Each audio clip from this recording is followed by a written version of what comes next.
What is up, everybody? Welcome to Class HorrorCast again. I am one of your hosts, Aran, aka the horniest boy in horror. Horniest man in horror actually sounds better. And yeah, we have a very, very special deep dive today. And I'm joined by usually Tom, but it looks like I'm joined by some weird dancing Jason. You can't really play the character that well because he is silent. He is a silent boy.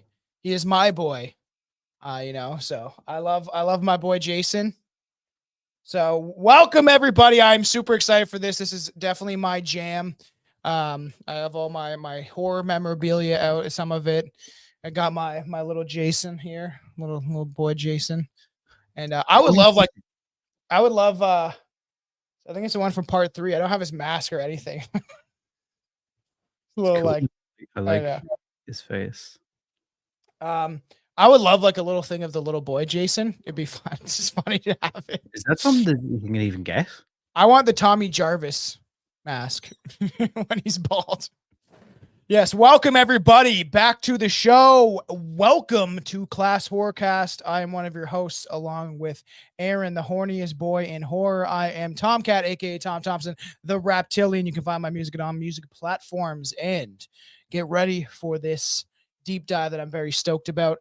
Lock your cabin doors, zip up your tents, flush your drugs, take your dick out of that vagina, pull up those panties, hide those titties, grab your car keys, and hope that it starts, because he could be anywhere. He could be anywhere. Anywhere.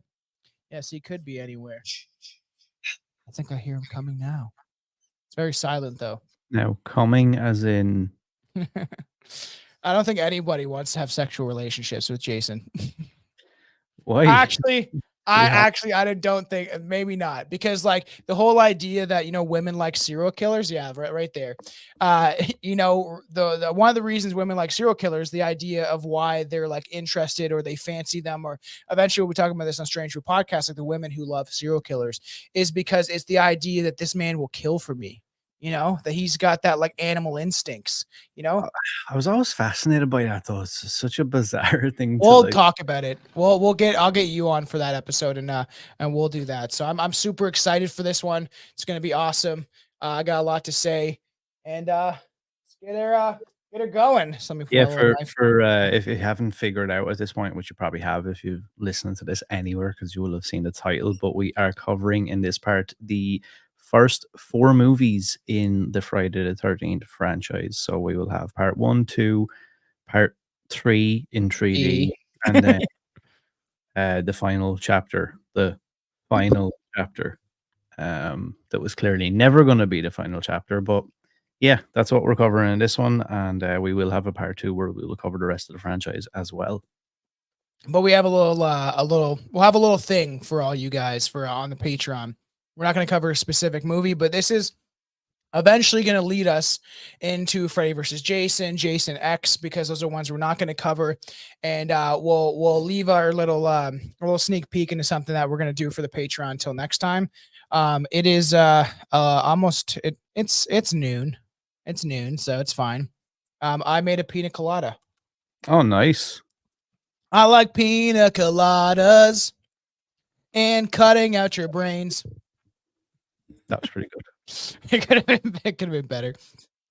So I made a pina colada because I got one at we went out for dinner yesterday, and I got one. I ate way too much food and I could barely drink it. So Chelsea was helping me drink it, and I was like, you know what, whatever, I'm gonna do that tomorrow. I feel like this is a fun deep dive to have like a fun drink on, so it's pretty good. I love it. And I am stuck with plain old green tea and lemon. Well, yeah, Aran has to drive after this, but for everybody listening, if you fancy having a drink, you're hanging out, you're watching the video, because we always try to push people to watch it on Rumble or YouTube, kind of join us along on this journey, especially with the deep dives. We're going to be showing images and all that type of fun stuff. So if you hear this, I want you to take a drink, smoke a joint, or whatever you do. If you're really into heroin, I guess bang some heroin. Just kidding. but if you hear this, make sure to take a drink, because we'll have a little drinking game for this one. It's a good thing I don't have that button right now, because I would probably just spam that. Yeah, so I'm pretty excited for this. I wrote my thoughts about every movie, and then we're gonna talk about all the nitty gritty details. So, do you want to bring us into the folds of part one? Yep. So we have Friday the 13th, part one, or just Friday the 13th, directed by Sean S. Cunningham, who most people probably will know. Written by Victor Miller, released on May 9th, 1980. A simplified plot summary: camp counselors are stalked and murdered by an unknown assailant while trying to reopen a summer camp, which was the site of a child's drowning. Some key characters in this one: we have Alice Hardy, played by Adrienne King, and Pamela Voorhees, played by Betsy Palmer. She does a great job. Um, some notable facts. This was, I suppose, our introduction to Camp Crystal Lake. And yeah, we get the killer gets revealed at the end. It's kind of weird. We'll leave it till we, I guess, progress to that part. But it's not what you'd think if you haven't seen the movie. Yeah, well, exactly, and it's funny because I can't remember. I think that I watched like I don't know. The first one I watched was maybe like part three or six or something like that, where I was aware of who Jason was. You know, you see those nostalgic covers that would really like drew me into watching these movies was a lot of the covers, and it was Taboo, and he's probably one of the most iconic characters. You know, the silent killer, almost like a shark, right? Where he's silent and he kind of stalks, and then he comes after his prey. And it's interesting because even like sorry everybody, but string time, that sound, it's so funny how it's like already instantly in the film in the first one, that like it's not something that comes later. That's something that's kind of always been there. And like a lot of original slasher films, it was first, it's like first person, right? The killer's view camera shot, which we saw that a lot in the 70s and 80s when they first started creating what we now know as like a slasher film.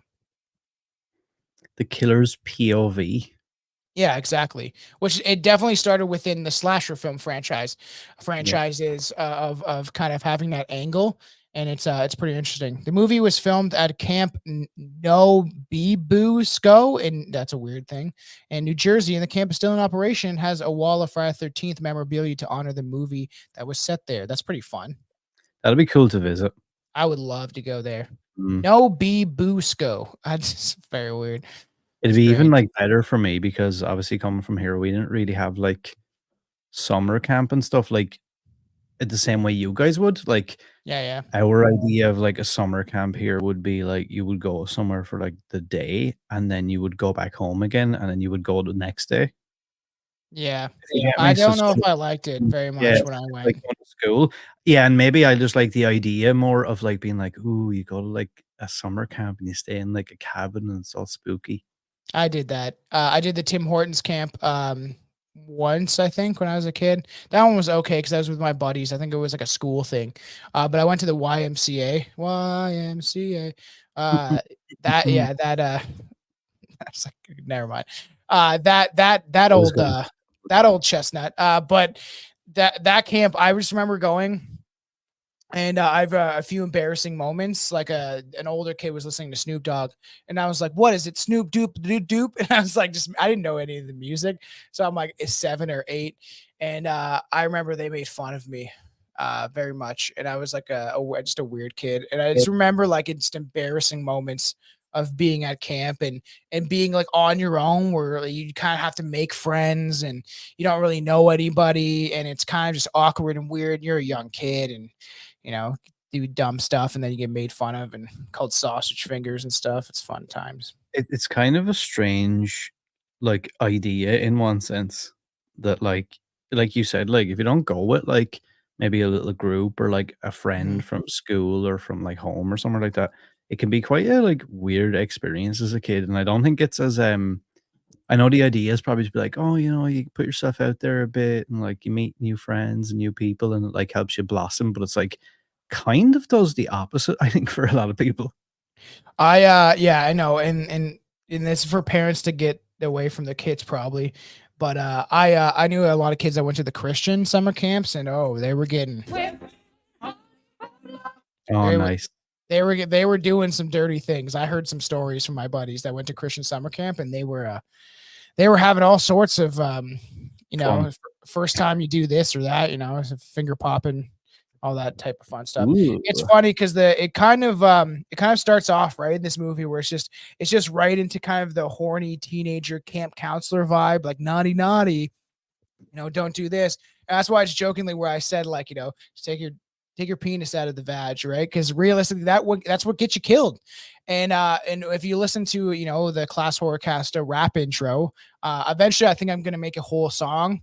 I've told people this. We've talked about this. I would love to do like a whole theme about Friday the 13th, like a song that's just based on the Friday the 13th movies, and maybe try to do some horror movie rap just for fun, just for my own fun. I actually finished the Strange Brew podcast intro, did a whole song to it, finally. So people asked for it, so I did it. Haven't recorded it yet, but I think it would be interesting because it's this idea, right, of coming from this point of view of like you got to not do drugs, not have sex, because that ultimately leads to your death because you're doing things that you shouldn't be doing, especially at that age, because they're supposed to be like teenagers, right? Like, 15, 16, 17 type of thing. And then obviously Jason, well, at the beginning, his mother seeks to get revenge, right? Essentially for what happened. And then it's like, these people didn't even do anything though. It was the other, you know what I mean? You're not even getting revenge on the proper people because it was like years beforehand. Do you know what? Like, as well, a lot of people seem to knock the whole premise and stuff, and I actually don't hate it, to be No, I don't honest. hate it either. And I I like like it. I was actually kind of shocked by like how many people online, um, and like this is not I don't really want to talk about like negative stuff about the movies or anything, No. but like I was like a little bit shocked by how many people were like, oh, I don't really like the like twist, and it's dumb and it doesn't make sense. And it's like it makes all the sense Yeah, it does. in my head. I think that it's done fairly well too. And I think, what's her name?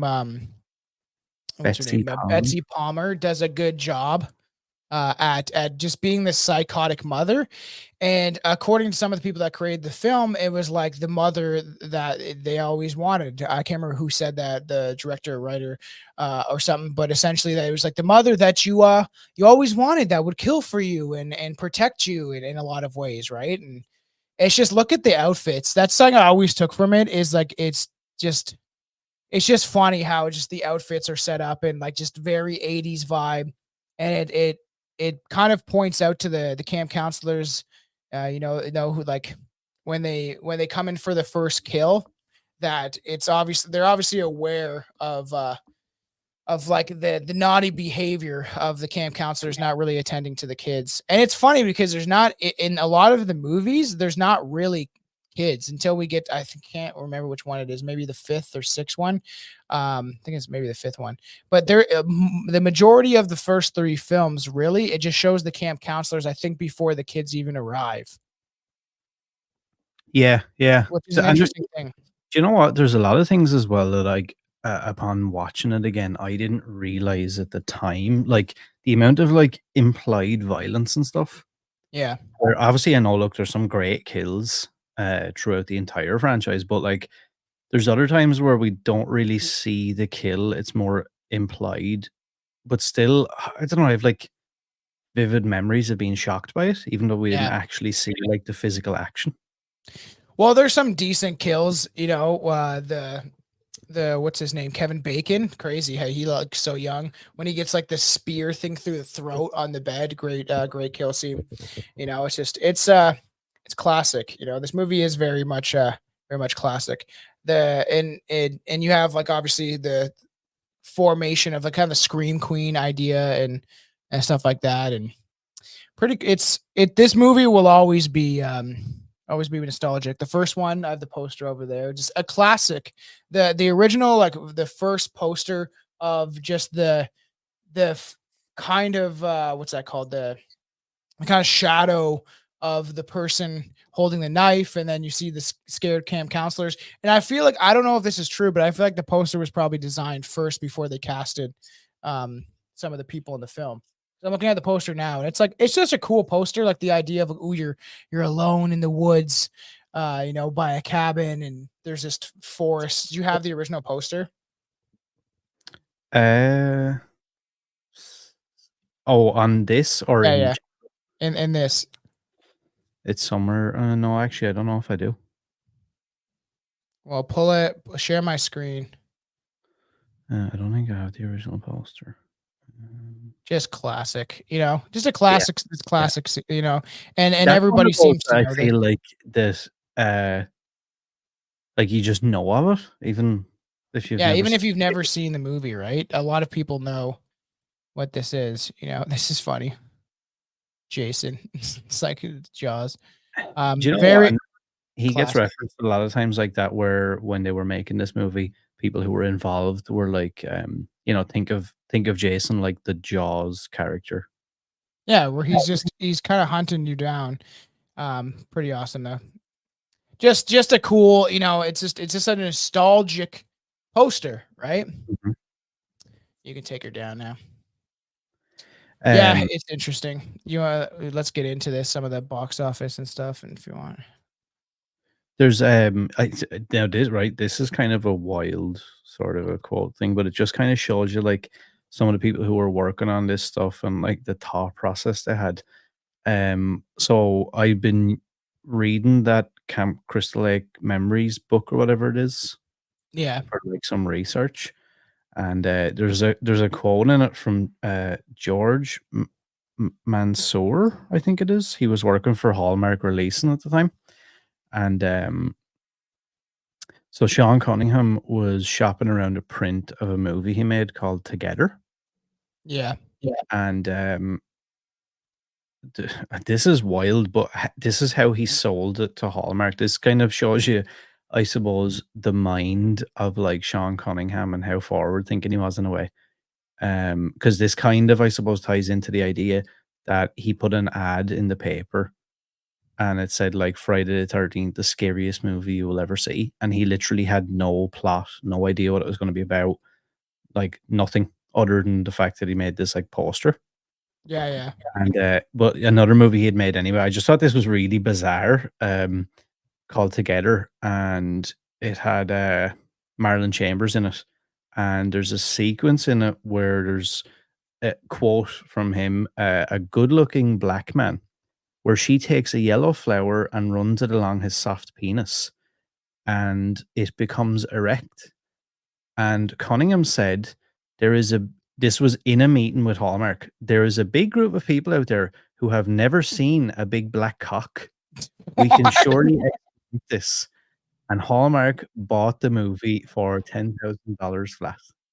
Hallmark, Hallmark. The like now they make those cheesy Yep, romance movies for chicks that are desperate and bored and yep. don't really have a husband or a life or a man, and so And they want to fantasize about how he they can sold it to him, fantasize about a big black cock. that's how he sold it to him apparently. Quote, he said, "There is a big group of people out there who have never seen a big black cock, and we can exploit this." So did he want to put like maybe we should make Jason black and then he fucks the counselors instead? Fucking just I That's don't know. so fucking weird. Yeah, it's like such a bizarre. So everybody, you know, just to bring this up, composer pina colada, penis colada. Uh That's what I always think of every time you say it. composer Henry Fredney came up with the classic vocals attached to the score. It's his voice as well, which is kind of cool. And I remember that I think they changed it eventually, but I remember my mom, like, because I was super interested in this. My mom was into horror for a time. She's definitely changed over the years. But when she was younger, like she remembers going to see Friday the 13th in the theaters originally, like when this first came out, and scared all of her friends. You know, she's in Toronto in the 80s, such a time to be alive. And she was telling me that it used to say Jason, kill, kill, kill. Jason kill, which I think eventually comes later on that they do add some of that in. I don't know which movie it is, but I always thought that it was something like that, but it's actually just like Kiki Ma, you know? Yeah, weird. I've heard so many different like versions of that I story know. about what that is. Um, I know. Tom Savini was one of the first crew members on board for the film because the producers idolized his special makeup effects in Dawn of the Dead. And didn't he later go on to play? No, did he? No, he never played Jason. That was almost thought he did for a second. I was like, never mind. Yeah, pretty crazy. Tom Savini is a great makeup Yeah, artist. well, especially when you think of the time period. Like, I'm thinking Kane Hodder. I wish we could go back to like, Practical effects. yeah, just like, Yeah, that I wanted to watch that new maybe that new Godzilla movie where like big Godzilla and King Kong team up, and bro, it Mhm. looks like there's so much CGI. yeah, like I seen it. It's okay, but it is Okay. very like no, the CGI isn't terrible, Yeah. but like I don't know. I can't really get down with them films anymore. I'm like, ugh. I know.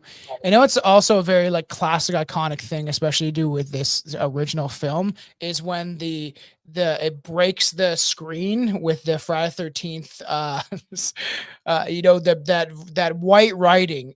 That's so classic of when it kind of breaks the screen, it's like Friday 13th and the music starts. Very classic, iconic thing that will forever stick with horror fans because I feel like it's one of the first movies to really do that. And then especially when we get to the part 3 with 3D and shit, it's I think that good. was made by they made this wooden block, and then they had wax across the front, which had like the logo Friday the 13th, and they actually blew it up. That's cool. I like Yeah, that. I thought that was kind of I dig unique. it. It was so interesting reading the book as well because, like they talk about the initial ideas that were thrown around, and there was like this whole thing of like, okay, are we gonna make this whole thing real life, or are we gonna make all the threats like kind of imagined? Like, was it gonna be kind of like a fever dream sort of a movie? Yeah. There was ideas to have it all set in an apartment or in a fun house or an amusement park. At one point, they had the idea to set it in an island off the coast of Spain, Weird. which would have been so weird. Do you know what the first ever title for this movie was? No. Long Night at Camp Blood. Oh yeah, because the original was supposed to be Camp Blood. Mm, You Long Night know, at Camp Blood. I don't know if how I feel about that. and it's so fine. Then you have like the archetype, like the typical archetype of bad omen, where that guy's like, "It's got a death curse," you know. It's that guy, that old dude shows up. He eventually gets slaughtered, but that's like such a iconic thing within horror movies of somebody warning the kids or the soon to become victims about what's like, you know, about the bad omen. Something's going on there. It's bad. You're gonna get murdered. Don't go that way. Wrong way. Don't do it. You know, and then it's just funny because they definitely have that within this movie of that old guy be like, "It's got a death curse." Classic. What's his name again? Is it Ralph? No? Probably something like that. It's got a death curse. Pretty There's some crazy, cool man. this. Let's see. Would you know what how the budget and how much it made? Yes, we do. I have it here. Just bear with me for 1 Those second. for everybody that are listening, we're pulling up some of the behind the scenes makeup effects. It's pretty awesome. There's Tom Savini doing his thing with his badass mustache. Weird. Kevin A weird Bacon, head. Rick Enfield. So apparently the budget was estimated to be somewhere around $550,000, and at the time, apparently that would have been seen as like super low budget. Don't know. It seems like a lot of money. Like it's $500,000 fucking dollars. Yeah, I agree. Opening weekend, it made 5.8 million, and the worldwide gross ended up being $39.9 million, which they saw as like this was like the best thing since sliced bread. Fucking rolling in money, bro. Yep. There he is. There's Crazy Ralph. Yeah. It's got a death curse. So weird. Like just how that's all like done. It's like so strange. And it's so classic when they bring up the first like Camp Crystal Lake, like because this movie is one of the most nostalgic horror movies ever to exist, in my opinion. So, in almost more than Halloween, I'm not gonna lie, because I'm gonna say that I enjoy all the Friday 13th movies more than I enjoy all of the Halloween movies. Yeah, I could see that. In a whole context. Like there's some that are better than others, of course. Halloween, the first two are pretty great, and then the third one's not even like we'll eventually deep dive Halloween because I want to do these as I've told you. Me and Aaron have talked about is doing the staple, the landmarks of horror, and then eventually we can branch off to some of the more obscure stuff. And I find it funny because there's a lot of like the Fruity Tooty head counselor. I put down nice shorts, buddy, because like it's like realistically back then it was like we were talking about this when we did the part 4 commentary. It's just the outfits and how a lot of the guys look they kind of look gay, right? They're like, if Aaron wore these short jean shorts down the street with hiking up his socks and little shoes, and a little crop top, because there's a bunch of dudes that within these movies that have like crop tops, you would be like, everyone would be like whistling at you or be like, nice shorts. Like they quite a gross image. Yeah. Just different time, different styles, the hair, the outfits. I feel like it was almost like a peak of civilization at some extent because people could afford it. Was just a difference. 80s was like the peak of at least the Western civilization of people being able to like work, make money, buy a house at a very young age, get married young. It's a lot different than what we see the world today. Yeah, it's kind of crazy as well when you think about the idea of like making a movie back then in like the early 80s or late 70s or whatever. There was some stories I was seeing, like some of the actresses, they were given boots to wear. And like when they came back after doing like the costume fitting or whatever, they were like, yeah, those boots are like not my size. Yeah. So they were like, oh, okay, they're not your size. Well, what we'll do is we'll get you to wear like 3 or 4 pairs of socks and you can try and like stretch them out. And like after a couple of nights of shooting with these things, she was like, my feet are like, I can't, like, these are like 2 sizes too small. I My can't. bunions. Yeah. And they were like, oh, because apparently like they were trying to be like super strict with like where money was spent. Yeah, I agree. So Yeah. she was driven to wherever the closest town was. And she was told on the way there that she would only be allowed to buy boots if they could find ones that were on sale. Other than that, she would have to wear. I have no circulation in my feet right now. They were like, "Well, bitch, who cares?"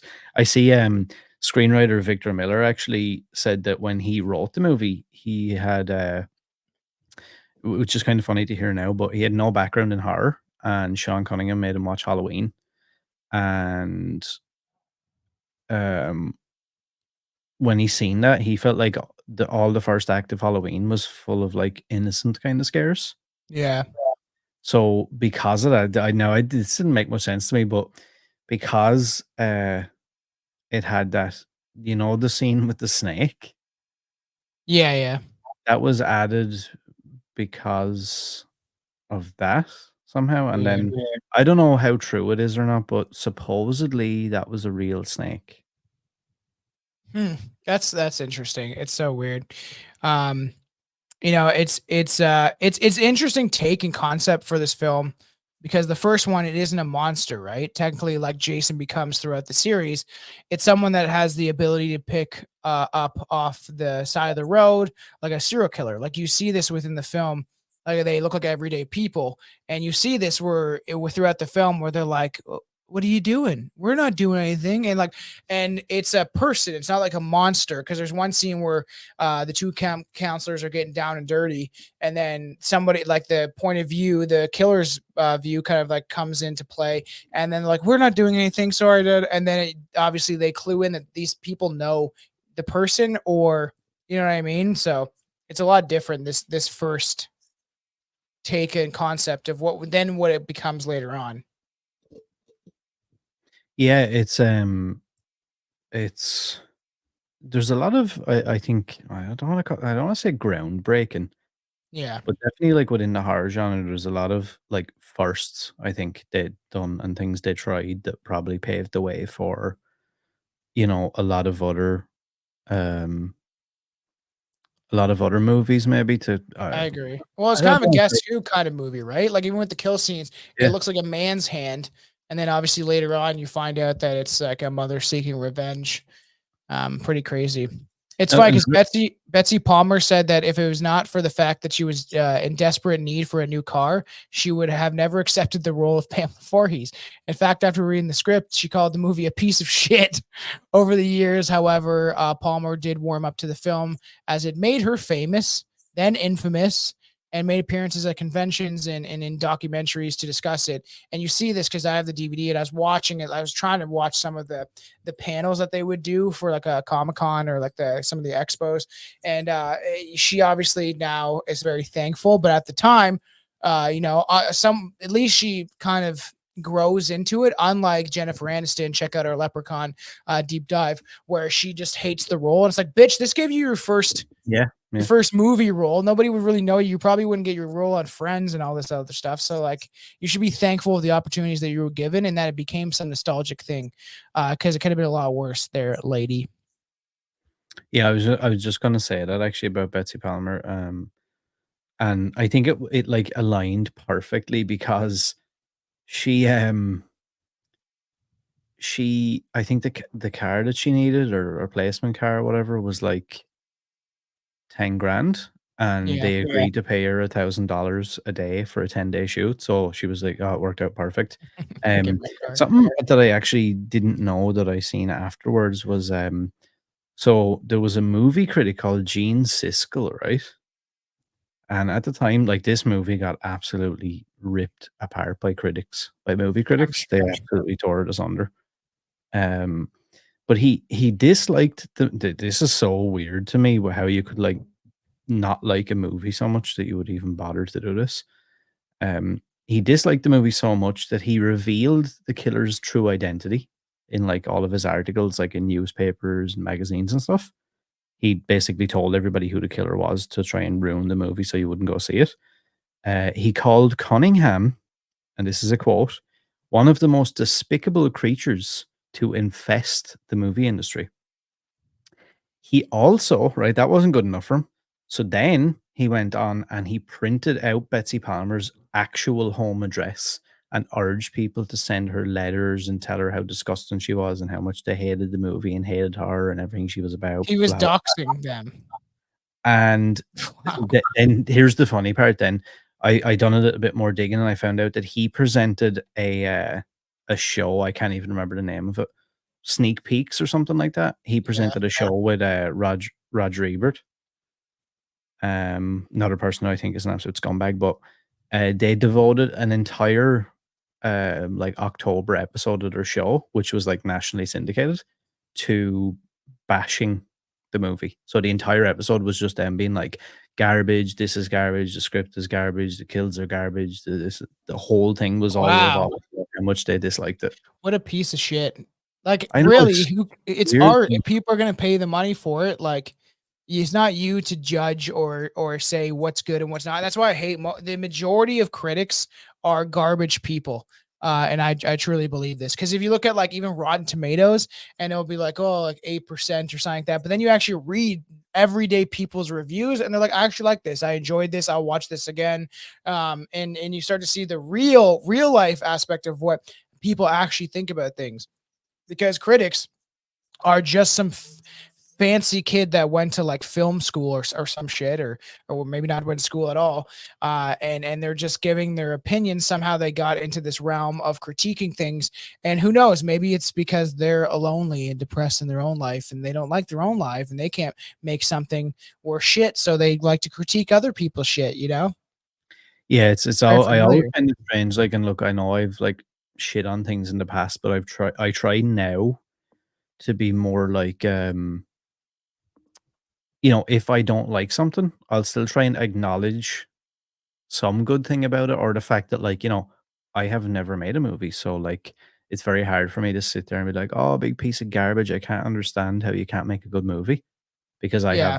I have no idea the concept of, like, when hundreds of people get involved and everyone's pulling in a different direction, like, how shit that must be. Well, I know, and we've said this before, and the producers putting their own spin on things. And like I've said, I'm critical because I love horror movies, and I think that there's sometimes they're lacking stuff or the story gets thrown off. But at the same time, I don't have a movie, so for some of the people that have done this, even when we talked about the last broadcast, it's like, hey, I don't have a movie, but good for you guys. I don't necessarily think that it's great, but Mhm. at least you guys made something, and some people seem to like it. Um, Another thing I found strange as well is like how I wouldn't say he disregards it, but like Cunningham seems to be quite impartial to like the movie now. Yeah. Like he's quoted in the book. He says, "Yeah, no, it's fine, but it's hardly a cure for cancer. And if it was released today, it probably wouldn't even be worth a look. Definitely not worth a second look."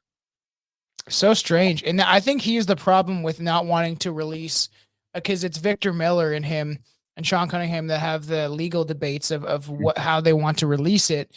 That's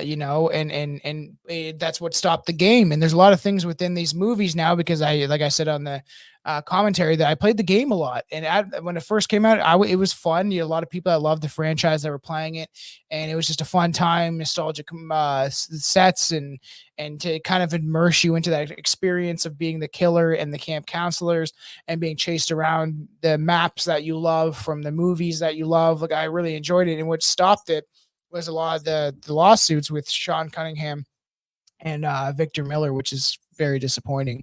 It was actually 18th highest grossing film that year, facing stiff horror competition which is crazy. The Shining, Dress to Kill, The Fog, and Prom Night. And I think it succeeds all of them except for The Shining. Shining Uh, is a great film, in my opinion. yeah, I don't now. I don't know if this is the case or not, Do but you love Prom Night? in no, in the book, am I right in saying so? By the end of 1980, it ranked as the top grossing horror film of the year. I'm sure that it did Yeah. after it kind of got pushed out there, because man, everyone saw this movie. I don't know a person that doesn't know this movie. Mm. So The other thing as realistically, well that I think gets pushed back on it, we don't really think about it that much because everyone talks about, oh, well, it was so successful, like financially, is the fact that like this was a B movie that had better results than like the so-called respectable, like major studio A pictures at the time. yeah, And I feel like that they really helped like kick the door open a little bit for because this was seen as an exploitation film. And the I'm fact that sure. it made, Yeah, like, $40 million and it was outperforming, like, the fancy studio movies must have been, like, for executives, they must have been like, "For fuck's sake, like, this piece of shit has really resonated with an audience." yeah, I know. And it made it.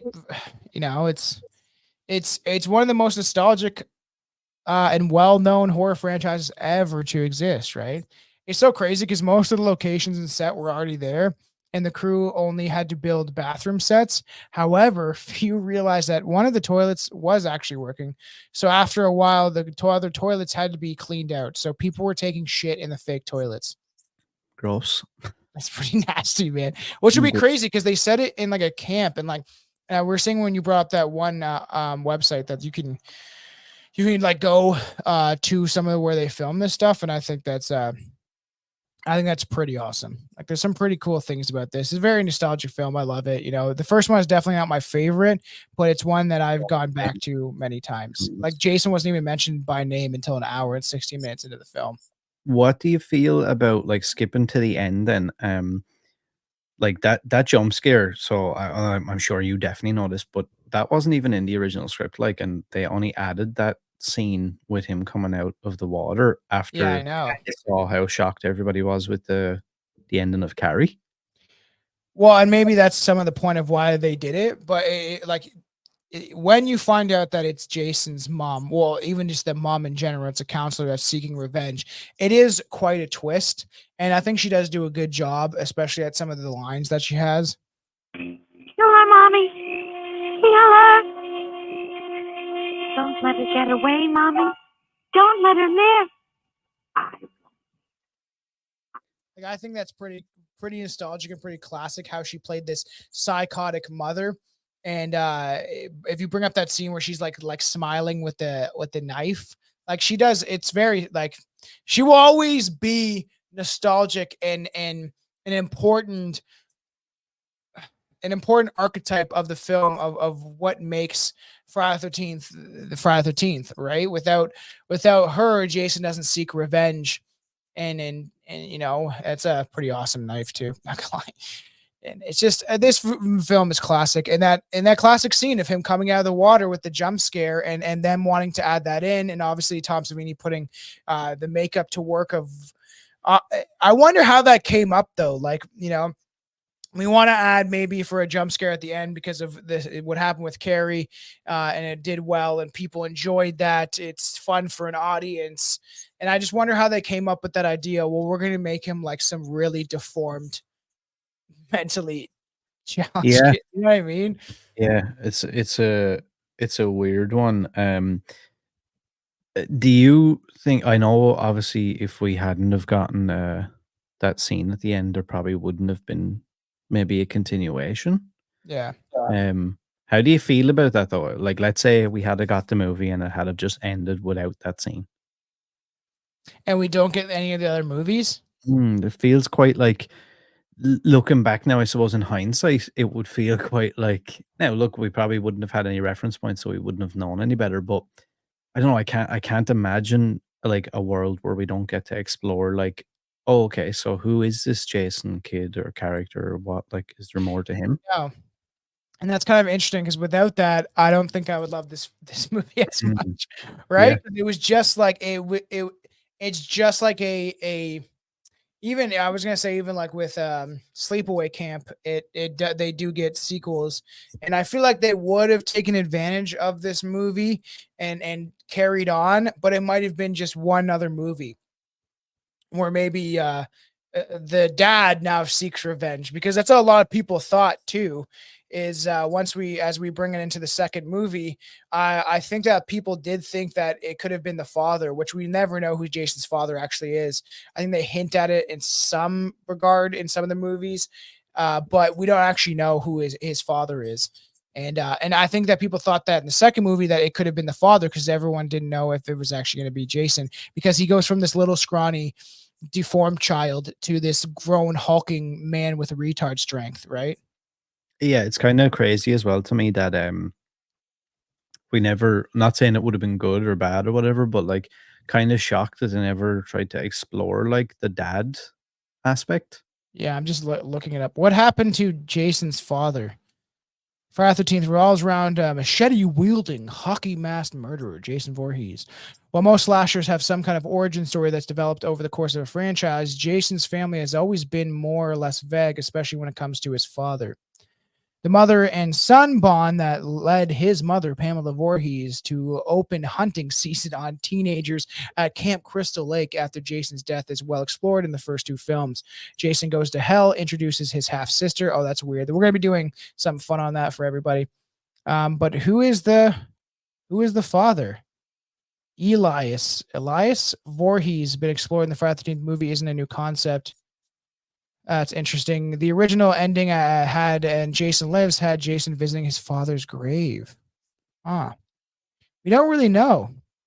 Elias Voorhees became part of Jason's story almost a decade before the script. Interesting. I like the die. We don't actually really know. It's just interesting that they had to have. They kind of did add it, and people don't really know who his father is. It kind of adds to kind of the lore of the movie, I guess. To some extent, really, it gets weird. Yeah, though many ways someone could explore the Voorhees family tree, most of the fans of the Friday the 13th are curious about Jason's father, Elias.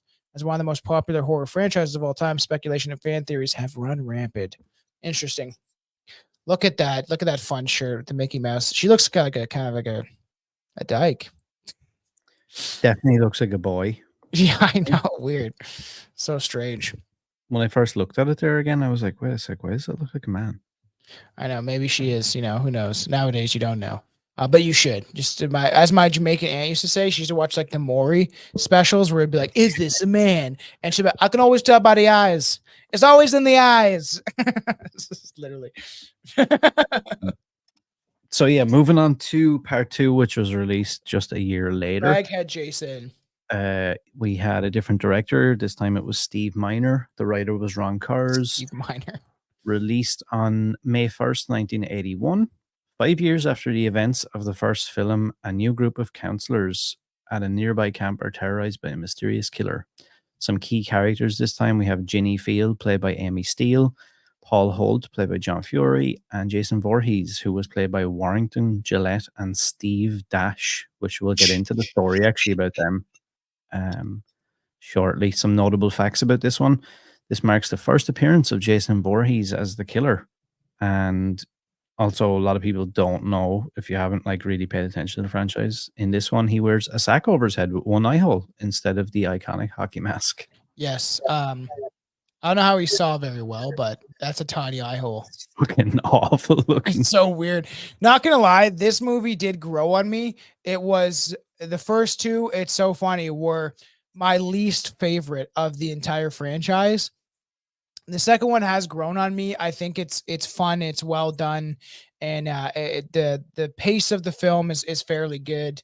And but when I was a kid, I was all about like, you know, Jason's mask. Can you bring up that see if I can bring it up. Just keep carrying on. I got something to show you. So when the studio, obviously when they seen like the return on their investment or whatever, they were like super eager to do a sequel, and they sat down with Cunningham and stuff. And so his idea was the Friday the 13th name was kind of like the selling point, and he wanted to make each movie like completely different from each other, if you get what I mean, kind of like an anthology kind of thing, but it would be done under the umbrella of like Friday the 13th. So his idea was like, oh, any story could happen on a Friday the 13th because it's like a spooky day. It's like what they want to do with Halloween. Yeah, and like, do you know what? Right, in my head, like I was like, that's kind of a cool concept, but obviously, the studio were like, no. This made $40 million, and we're going to milk this story now. So, Of course, you're gonna get with the program. And this bring up my shared screen. This is the first appearance of my co-host Billy. If you don't know, Strange Food Podcast. When I first watched this, like again, like a couple years ago, like 2 years ago, I was like, "Wow, that's Billy," and I sent him like a story. I was like, "Look, it's your redheaded twin," and it like for all the people watching, if you're aware of the Strange Food Podcast, it does look a lot like Billy. It is fucking weird. When I rewatched it, I was like, "Man, this guy looks exactly like you, dude." Maybe it's his long lost relative. I know, could be. Just again, some of the outfits are hilarious. This is obviously an iconic scene of the head camp counselor, I guess, telling the story about what happened in the prior film, and that whole idea concept is very nostalgic. I'll keep using that word because it really is that it's something that sticks in your head, of people hanging around by a campfire telling scary stories. I feel like we've all done it. I feel like the newer generations probably don't get an opportunity to be able to do those things like that, but when I was growing up, yeah, we used to sit around a campfire, or late at night having some drinks, telling scary stories. This is especially prevalent within the 80s and 90s, and just like the outfits are very iconic. No bras, look at that fun hat, wife beaters. For some reason, everyone wore football jerseys with nobody's name on it. Yeah, very bizarre. Very bizarre. Yeah, interesting. Yeah, some iconic kill scenes. I love this one. But yeah. So let's get into it. Also, something I wrote down was so they bring back the chick from the first one, and she gets killed. That's something I think doesn't get talked about a lot, because so if you look at a movie like, I'm not taking anything away from it, but like if you look at a movie, say like Scream, which I love. Yeah. Everybody talked about the fact that, they had Drew Barrymore or whatever at the start of the movie, and then she dies, and it's like the whole like, oh my God, Casey Becker was killed straight away, and like that sets the tone for like anything could happen. Anyone could die. Yeah, this kind of done that though in 1981 when you think about it, because they brought back essentially the final girl. Oh yeah. Like it kind of set the tone for like, well, she's dead already, so anything could happen from here on out. Yeah, this does it way before any other movie. It's just it is pretty. I was reading one of my notes. It's like, who loves short shorts? Gotta love the nudity. There's a lot of tits in this one. And then I was watching some of the documentaries. I can't remember which one. The guy's like, I think I counted 3 on that one. We kind of lacked that a bit. I can't remember which one it was, like the 5th one or something like that. And It's like, yeah, the whole part of the premise is like, and that's the thing. You think about the 80s, man. I wish I was there. I wish I was in those movie theaters. I want to experience that. All the guys be like, woo, yeah. Like, you know what I mean? When the chick gets naked, that I'm sure that happened a ton. Right. And it's just a different time. People were I feel like a lot more rowdy and wild back then. It wasn't like this shh thing. Like you think about the scene in It, right? Where everyone's yelling in the movies, they spill the popcorn on the bullies, like that whole. It was just kind of this vibe, right? My dad used to tell me about going to see Rocky Horror Picture Show, people all dressed up, dancing in the aisles, just like drinking and shit. It just sounds like it sounds better. Sounds like a better time. Yeah, I seen a lot of the people who were involved in the movies, even on like part 3 as well. I think they were talking about when they went to go see the movie. Obviously, they went to like the premieres and stuff, but then they went to like their local movie theater and stuff, and the fact that like every showing was like sold out, Yeah, and you'd get there and it was basically like what you said. Like there's a section in the book where they're all asked about like did you go see the movie multiple times or did you go and try and see what the audience were thinking? And everybody had the same thing. They were like, yeah, there was like, people fucking throwing popcorn everywhere and screaming and shouting and like people were climbing over chairs and like going right up to the screen and like just different times, yeah. man.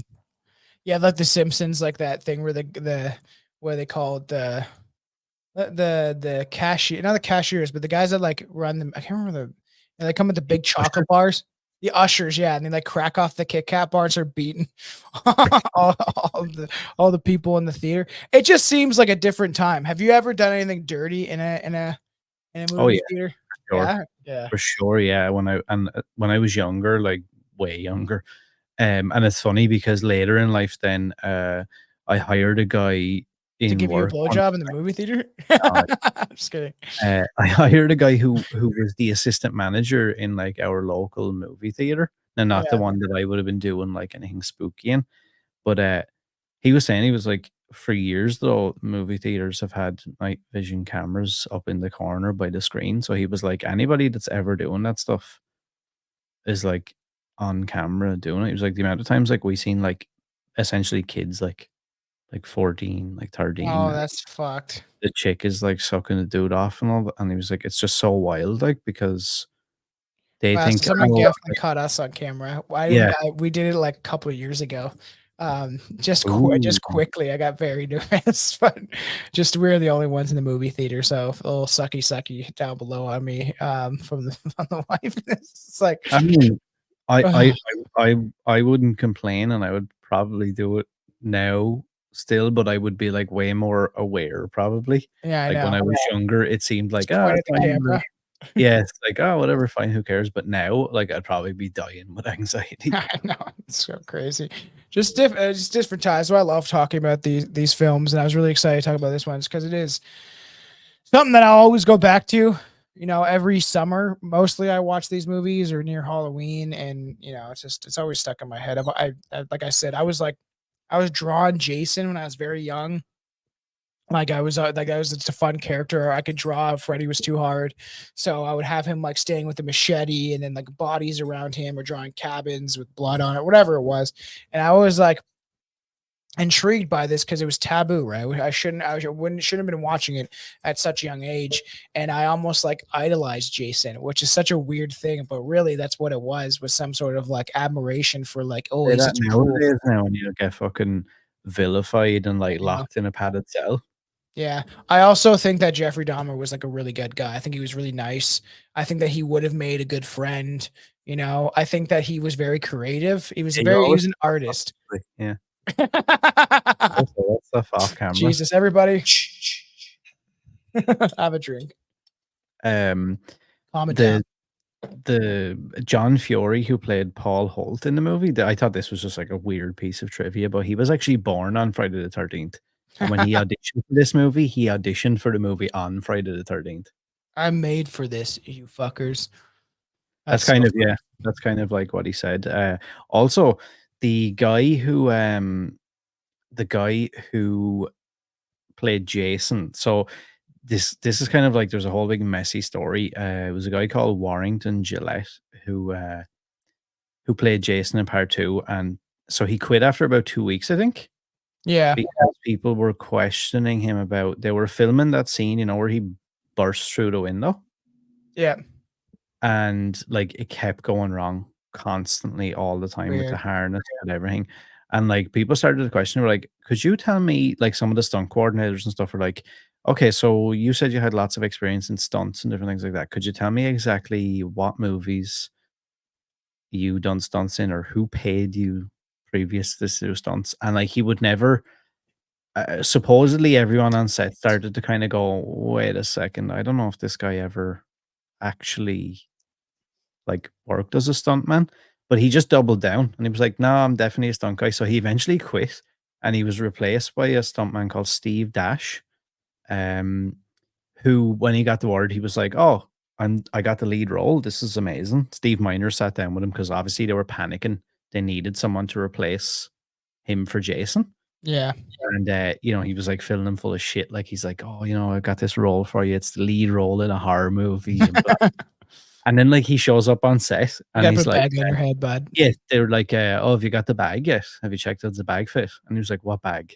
They're like, "Oh, you have to wear a bag on your head." And he's like, "Oh, how long do I have to wear that for?" And they're like, "Oh, the entire movie." And then when you do take it off, you'll have all prosthetics and shit on you. So like you won't. So fuck, man, I'm really hot. I wanted the Yeah. chick to see me. So like the dude went from like telling everyone he got the lead role to basically like being never seen, like his actual face or anything. So no one Yeah. would ever believe him. And then to add insult to injury, Warrington Gillette's agent, after he walked off the set, whatever contract and stuff they had signed, they were still legally obliged to credit him as Jason Voorhees. So his agent was like, "Well, I'll take you guys to court if you try and remove him from the credits." So the new stuntman who came on, who done 95% of the movie, he Yeah. had to take a stunt double credit, which must have been so shit. Like, That's crazy. There's some there's iconic deaths in this film too, and there's everyone gets hurt on set and stuff like that, right? So in one take of Allison's death, the prop ice pick didn't retract and injured her actually. As the outfit wasn't bad enough, one of the prop guys had it out for King 2 and didn't do his job right. So like she got like stuck up, which is crazy. There's some cool deaths, and it does do again like the killer's POV. And the camera with the knife angle was iconic scene from Psycho. They definitely utilized some of that. Oh yeah, 3 actors played Jason, pretty crazy. So weird, man. yeah, And this was there's definitely one. I thought this was unique. So Steve, I think it's Steve Dash. Yeah. They're filming the scene. I can't remember where he gets hit with a machete. Yeah. And the chick has it's the only time in the whole movie they used an actual machete and not a stunt one, because they figured that it wasn't going to be too dangerous. And it ended up, they didn't realize until after they called cut, but he had actually been caught by the machete. They nearly chopped his fingers off. That's And crazy. these images on screen right now, for anybody who is looking at the video format of this, is them at the hospital. And he said to him when they were leaving to go to the hospital, like, "You're gonna need stitches." Like, he was like, "Let's leave the machete and stuff in my shoulder and let's walk into ER with that in it." And that's, you can kind of see it's blurry, but you can see the Yeah. doctor is laughing. So supposedly, like, all the nurses came out and they were all like taking photographs and stuff because they thought it was like hilarious. Yeah, because I'm sure when you first saw that, they may have thought that it was. Everyone was like panicking. Yeah, all the interns were like running around the place and like grabbing stuff. And I was like, no, it's just prosthetic. It's fine. That's crazy. Weird. In fact, there's 48 seconds of the film were cut due to avoid X rating. Doesn't sound like much, but 48 seconds could be 48 shots of really cool gore effects. Didn't know that. That's pretty interesting because they got to dance that line realistically of how much they can have. And then it's like, really, who's judging it, right? Somebody's Yeah. midwife. Somebody like, New Jersey housewife.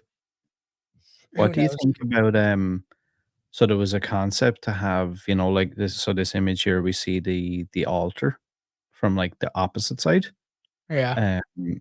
These are like some behind the scenes images and stuff, but they actually considered having her head like properly smile Oh, with weird. yeah, with teeth and stuff like so you could see it, and then her eyes would open. Weird. I don't know if that would be. Mm. I feel like that's a stretch though, because she's supposed to be dead, right? And like, That would she be like, smiling? And unless the only way would be if Jason was like forcing it to smile, and no, no. Supposedly it was like they were gonna leave like it. They were what was it again? I can't remember exactly, but they were gonna leave like the final kill like a mystery. yeah, And then it was gonna cut to black, and then it was gonna come back for a second, and it was gonna show the altar with the head on it, and then she was gonna smile, and her eyes were gonna open, and that was supposed to, like, let the audience know that, "Oh, well, everyone died." So weird. This is disgusting. I kinda guessed because she looked at it a couple of times, and I was like, "Hmm." Cocoa rum. I like the other one. I think it's with vodka. Like I like coconut stuff. It tastes awful. It tastes like chocolate sunscreen. That's Sick. fun. Pretty crazy. So Marta Kober, who played Sandra, was underage at the time of the filming. The actress originally had a scene with full frontal nudity, but when Paramount discovered her real age, they had the scene deleted completely. Interesting that they filmed the scene to begin with. She was probably 17, probably maybe 17, maybe 16, like who fucking knows. And then they filmed her with full frontal nudity and then took it out of the film. Because Aw, they're like, oh fuck. Some pervert's like, God damn it. damn.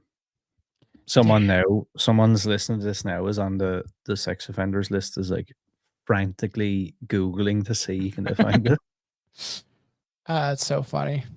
A lot of people prefer this movie than the first one. What's your opinion on that? I think when it comes to kill and pacing, I do think that it is better in my opinion. It's the first two are definitely my least favorite. Even how goofy some of them get, this is like I said, this one did grow on me. Mm. And yeah, and it became more. It's so fun. So funny. That's fucking hilarious. Yeah, it's crazy. And this is like in this, I don't know. Then you get the nostalgic face, of like his weird. That's something that's always going to be nostalgic, right? Is that kind of deformed face that he has in specifically this movie, and then it kind of opens the door for them eventually showing his face in other movies, right? Yeah, it's weird. I couldn't really find out too much actually about the concept of like where that all came from. I think it just kind of happened over time. I don't know if it was even like a conscious decision by anybody in particular. It Yeah. just kind of, I don't know, I suppose morphed into that where it was like, well, I guess that's what he looks like. Well, because they obviously had an idea. Do you think that they probably wanted to show his face at some point? Yeah, I just think the concept of like how he ended up looking was just a bit more like Throw it yeah, together. we'll just go with that. It'll be fine. Weird, man. Yeah, this is it's Amy Steele is not a fan of the scene where Jason jumps through the window and grabs her. Her frightened reaction is very, very real. The scene took 3 takes and she would tense up and get scared every time the camera started rolling because probably it was out of nowhere. Interesting. Paul's fate even confused the actors involved in the film. Do we know if Paul died? The film leaves his fate so ambiguous that everyone involved even agrees that it's one of the series, out of the series, the most confusing endings because you don't really. Weird. Interesting. Yeah, it said that the head was going to smile and wink, man. That's fucking so dumb. I don't know if I like that at all. That's like a more of like a Freddy Krueger kind of a. Yeah, we didn't rate the first one. So out of 10 machetes, what do you give the first one? I don't know, like a 6 maybe. Yeah, 5. I was gonna say a 6 or 7 just because it's a staple in horror history, right? Yeah. And then for the second one, I would say about the same, like a 6. Yeah, and it's funny because my ratings will be different and what other people will think because there's some really shitty ones that I actually like. So That's the thing, because I feel like some of the later ones are ones I prefer and will probably be higher rated in my opinion. This one was made on a budget of 1.2 million estimated, and a worldwide gross of 21.7 million. So not as successful as the original movie. Man, it's just so weird. I was looking up some of the actors in the second one, and the one chick that was supposed to have a nude scene, she looks fucking gnarly now. She definitely got involved with drugs. I think one of them, yeah, she looks pretty weird. Scary people when they grew up and they start doing drugs. It's fucking, yeah. Look, can you share my screen? I think it should be. Look at this woman's. Oh, that's not the one I want. Let's see. Here, I'm gonna cancel out that one. I don't want you to see this. It is kind of messed up.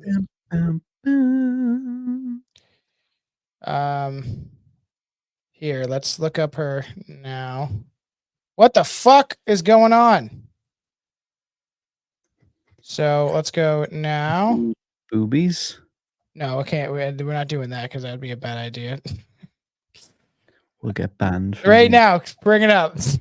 Look at this chick's face, man. Oh, Jesus Christ, what happened from this to this? Like, you can see it's still her, but man, that's like meth and shit. Like this and then this. Like, drugs really do take a hold of people, man. That's a scary looking lady. Yep. That's crazy. Yeah, that's like the chick that like you wouldn't give your spare change to. That's fucking freaky. It's just so crazy what people look like when they're younger and then what happens to them. Wild. Sorry, lady, if you're listening to this, you look scary. You look like you should play a witch in a movie. Maybe you should get back into acting doing that. Might be a good idea. So we're gonna dive into part 3, 3D, or how do you want to break it down for the finish the second one? Well, look, I feel like we both kind of gave our opinions on that. Like for me, the first two were kind of I know. They're okay, but they're not my favorites. I prefer some of the others. Yeah, me too. But they have to be covered just for the deep dive. Of course, yeah, of course. And the baghead Jason is, he's nostalgic in his own right. I do really miss playing the game, because it was always fun. And you start to hear like the music, like da na na na na, and you'd have like 8-bit Jason chasing you. Like, it was really fun. I actually did like those games, and it's just sad that what happened to them, So everybody, let's get into part 3. So we have Friday the 13th Part 3, which was released in 1982. So at this point now, in the space of 2 years, they've pumped out 3 movies, which is fucking wild. Steve Miner returns again as director. We have several writers, apparently. Martin Kitrosser, Carol Watson, and Petru Popescu. I don't Those know are where they just get nice names, man.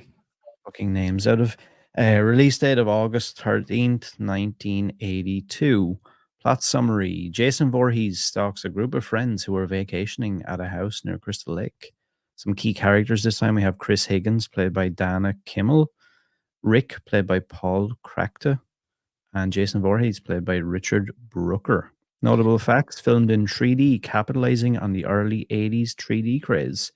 And this is where Jason acquires his iconic hockey mask for the first time. Yes, and actually, it's fucking Friday the 14th. It's supposed to take place like the next day after the second film. So it's technically Saturday the 14th.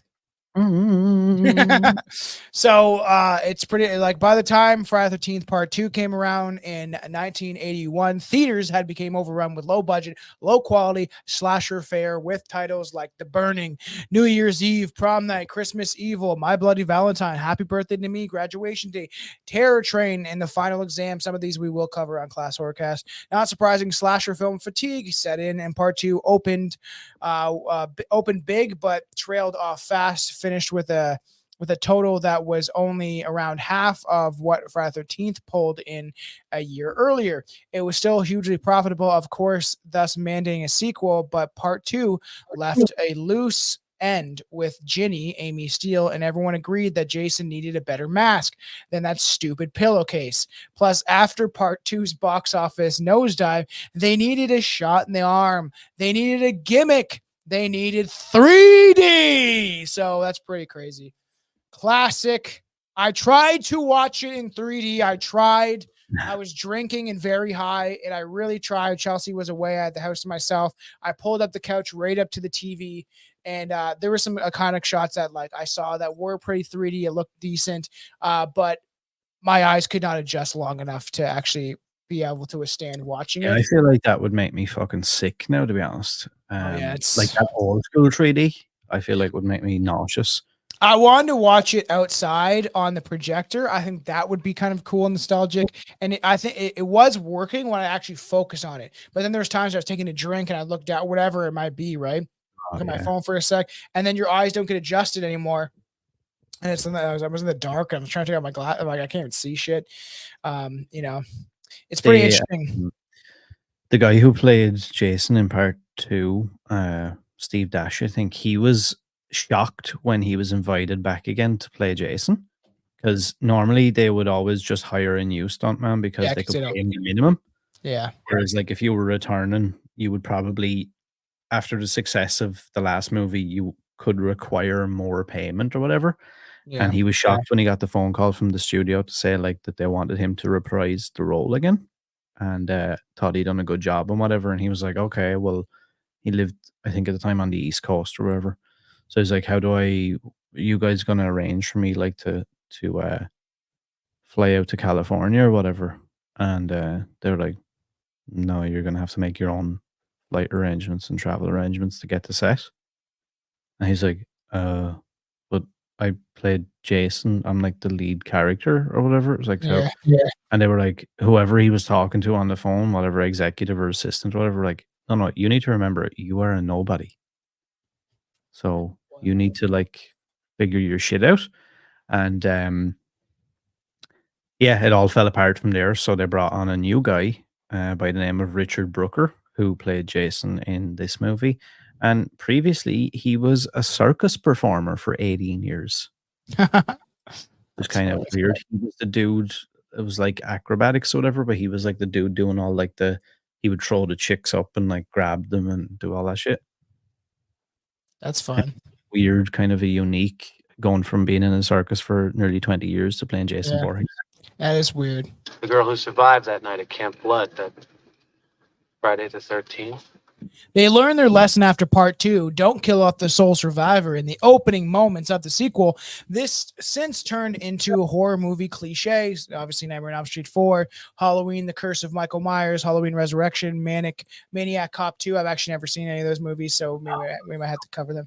So good. Yeah, okay.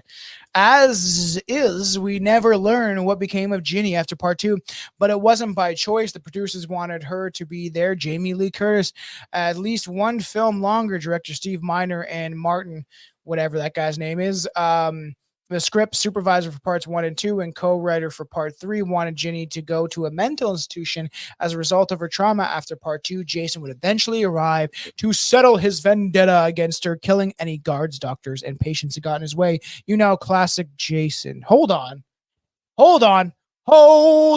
Isn't that just Halloween 2? Kind of, except for that film, everything happens immediately after the events of the first Halloween. Plus, it's a regular hospital, not a psychiatric institute. But any fear of being accused of a Halloween 2 mimicry, which ultimately derailed their Jason in hospital idea, they were more scared fans would just reject Friday the 13th, which didn't follow the established formula of attractive teens at a camp. Jason kills them. One girl survives, confusing dream sequences, ending rinse and repeat. Amy Steele helped change their minds for good when she officially declined to come back, thinking her career was on the verge of a takeoff. She initially was right, landing regular roles on 2 short-lived TV shows. But in 1986, though, she again ran up a scream, evading a knife-wielding killer in some sort of slasher parody April Fool's Day. Looking back on today, Steele admits that she has some regrets not coming back for part 3. So it's interesting. I think it might be her is the one that she had a pretty traumatic event happen to her. I think it was her, and she got stalked. And this fan was like stalking her like crazy. I heard her talk about it. I'm pretty sure it was her talking about it on one of the panels, and that it like traumatized her for a long time. That this guy like would show up at her house, all sorts of crazy shit. pretty fucking spooky. Yeah. I'm gonna skip forward here a bit, Mhm. but so we have this, right? The original Friday the 13th Part 3 ending revealed in pictures. As each year passes by, Friday the 13th fans become even more impatient and wanting to see the unedited films in the franchise released on home video. Sadly, fans may never see these uncut films due to lost footage or damaged film negatives. Compounding the frustration is knowing that certain cut or alternate scenes do indeed exist and have been reported about for decades. Quite possibly the most infamous alternate ending in the franchise comes in Part 3, which contains the much talked about decapitation of the final girl, Chris Higgins. This scene was the original intended ending for the film, but there has been much confusion towards if this lost ending actually was shot on film. If there was still some lingering doubt by fans, today we have for all of our readers should now lay this to rest. Yeah, that's not him, right? Like that's a different face makeup. Billy Carcass has unearthed some of the most important still photography ever witnessed by Friday the 13th fans. Visual representation of the long lost opening, original ending to the third film of the franchise. Um, there's still no actual motion footage out there. That's not his. Like that's the scene that they're talking about. Like some of the shots that they have, because that's Yeah. not him from the 30. That's so weird. It looks Yeah. so different. So for the original ending, Chris awakens in the canoe on Crystal Lake after the events of the previous evening left her as the lone survivor. She rows back to shore and begins walking towards the house with an exhausted demeanor. She suddenly hears a noise from the house and, thinking it's Rick, begins to run to the porch of the house. Once she arrives at the front door, it suddenly bursts open. Jason emerges to the surprise of Chris. He then grabs her by the hair and chops her head off with a machete. These images show the original look of Jason Voorhees as well, which was a mask designed by effects artist Stan Winston. After the decision was made to excise this original ending, the look of Jason was completely overhauled to what we now see in the film today. Yeah, it's crazy because for part 3, they wanted a mask, which wouldn't cause audience members to snicker. But they immediately said, "Oh, I know, a hockey mask." I mean, it would have been cool if it had been that simple. Instead, it was entirely accidental. Instead, during pre-production, Miner requested a makeup test to get an update on what Jason would look like and whatever or not the 3D was working the way they wanted. However, just actual like just general laziness kicked in, and the head of the effects on the film, new 3D effects supervisor Martin J. Sadoff, kept a bag full of hockey gear with him. So they just used the Detroit Red Wings goaltender mask to cover the face in the makeup test. Miner liked what he saw and then created their own mask, which was bigger and featured multiple times. The oft-told story goes like this: during the pre-production, Maya requested a makeup test of Jason. Looked like, oh, why did they say they repeat this? Yeah, pretty interesting. And then they create their own mask, featured multiple air holes and strategically placed red markings. Miner approved everything, but no one can claim total ownership over the idea. And it is nostalgic, man. This is one of the most fucking nostalgic masks to ever exist, in my opinion. Just very simple look, but man, it's stuck, dude. It definitely stuck. It's so crazy, man. Yeah, it is wild to think like that. I feel like I knew a kid that looked like that. Not gonna lie, with the cleft lip and stuff, and then one eye hanging down low. Where's that one? Do you have the one picture I think that we made or whatever, where he's like at the window? Is that I rewatching it? I was like, that's such a freaky thing. No, when he's like, that's weird. That head looks so fake. That's so fucking freaky looking, isn't when it? the eye shoots out, there's some really fun scenes. I like the beginning with like, that's awesome too. I like the beginning with like where they're kind of it's at that house. And I kind of got the drunk storekeeper and he's like eating, right there where he's in the window. That even rewatching that now, I was like, that shit is like just freaky looking, man. Yeah. He's like, and he's like knocking out the window and stuff. It's like such a weird thing. But even the beginning is kind of funny, right? With the kind of characters and the wife with her hair and curlers and the husband, and he's going into like the little market that they own and eating the food, and he's got the rabbit with it. Just like it was It's very, that's always stuck in my head. And then we have Shelley, obviously, very iconic character.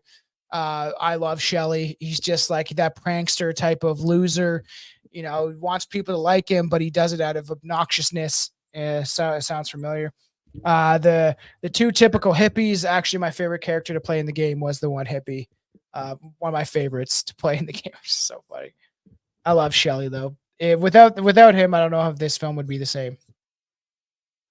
Yeah, this is another movie where I think at first I was a bit like, not like overly pushed, and then Yeah. it kind of grew on me over Yeah, I time. love this one. Yeah, I definitely started to like it more.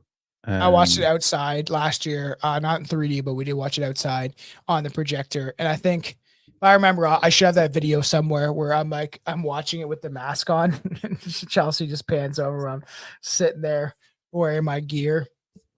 It's just, yeah, it's definitely growing me. They have another old guy, again, with warning them, the archetype and pointing the eyeball. Remember the eyeball scene? And everything you can see is purposely shot in like trying to have it in 3D. Another warning from a crazy guy, So and they're like, what the fuck? What's that? It's his eyeball. This one again kind of, I suppose, in a way reinvigorated the studio, because I think the budget was around 2.2 million, and this one ended up making 36.7 million worldwide, which was nearly double again what the second one made. So they were back to like making a lot of money. Imagine going to see this in 3D at the time, being like 16, 17, like, you know what I mean? It would have been so fucking awesome. You smoke a little of your shitty weed, because back then weed was like very low grade, and just like going with a bunch of your friends or a girl, or especially back then, people traveled in groups. The world has changed because of the internet and in a lot of negative ways, but it gives us the opportunity to do shows like this and to reach people. But I think that the world was kind of better in the 80s, and you would probably grab a group of your friends, you and two other buddies and their girlfriends, go out to the movies. Yo, we're gonna go see Friday the 13th Part 3. This is gonna be fucking awesome. And you get all stoked for it. Maybe take a couple shots or drink some beer beforehand, or hide some beer and bring it in. And I feel like it was that kind of vibe. Well, yo, it's 3D, pretty wild to do in the Friday the 13th 3D. And then obviously I think the mask was leaked and people knew or were aware. But you don't know, because this is the iconic picture of kind of the 3D coming through the shower, with the machete. Did you know that this is the only movie, I think, in the franchise, including Freddy versus Jason and all the other stuff, where he's not actually mentioned by name at all? Really? Yeah. They don't mention his name at all. Not once. Not once does anybody speak the word Jason. Weird. Yeah, I did write that they really attempted to do the 3D shots. Probably issues cool as well with that, apparently, like from reading the behind the scenes in the book. Like a lot of the stories seem to revolve around how difficult it became to film in 3D, and like the amount of issues they were having, and the fact that it was a huge undertaking, because I think when House of Wax came out in 3D, like that only released in like 200 theaters or something. And they were planning like nearly 2,000 theaters. So they actually had to send teams out to movie theaters to like recalibrate and like do stuff with all the projectors to make sure that it would be able to play the 3D and stuff. And then whatever way it was shown at the time, I think in 3D, some of the screens after 20 minutes would burn out. Weird. And that's House of Wax, right? What do you mean? What do you mean? Like of Part 3? Yeah, like okay. I thought you said House of Wax. Yeah, I did. When House of Wax was released in 3D. Oh, it was released in 3D. I didn't know that. Yeah. So I got a question, because I just pulled that up really quickly. Is the original House of Wax good? Is Vincent Price? I don't think so, but again, I mean, I'll give it a try. I actually might watch that sometime. But yeah, it was one of those things where like it was such a huge undertaking, because obviously it was in 3D. Weird. Yeah, that's what I'm saying. Like 1953. That's weird. That's what I'm saying to you, like the What? gimmick, and it released in 200 theaters. So when they decided to like bring back 3D for this movie, it was such a big undertaking because they were doing like 15 or 1800 theaters. So they had to make sure this equipment was going to hold up in all these theaters for all these screenings. Yeah, weird. I did not know that. 1953. That's fucking ambitious to do 3D. I know, right? I know. Do you know what the first 3D movie was? I actually don't. Could that have Okay, been it? No. maybe that's crazy. They had a 3D movie in I 1950. I know, yeah, I know. That's very weird. I know. It's fucking wild. First 3D film. I want to know what the hell that's interesting. You keep going. I'm gonna look this up. Oh, well, I was gonna ask your opinion on something, was what I was actually gonna do. What? The first 3D film ever was The Power of Love. Sexy. Which premiered in Los Angeles on September 27th, 1922. Whoa. Wow. The Power of Love was a silent film that used the anaglyphic 3D process, which required, I don't know if I'm saying that right, required viewers to wear special glasses with one red, one blue lens. Wow. That's fucking crazy. 1922. That blows my mind. Not gonna lie. That's pretty crazy. Imagine how insane that must have been in 1922. I wonder how insane it would be to see like the boobies, man, in part 3. You know what I mean? In 3D, but like, whoa, I can see the nipples in my eye. A lot of dudes just jerking off. Yeah, I was gonna ask, and I know it's kind of like skipping around or whatever a bit, but Yeah, we're kind how of. do you feel about the ending to this one? The kind of there's a couple of things, right? When he's like the mask starts coming off.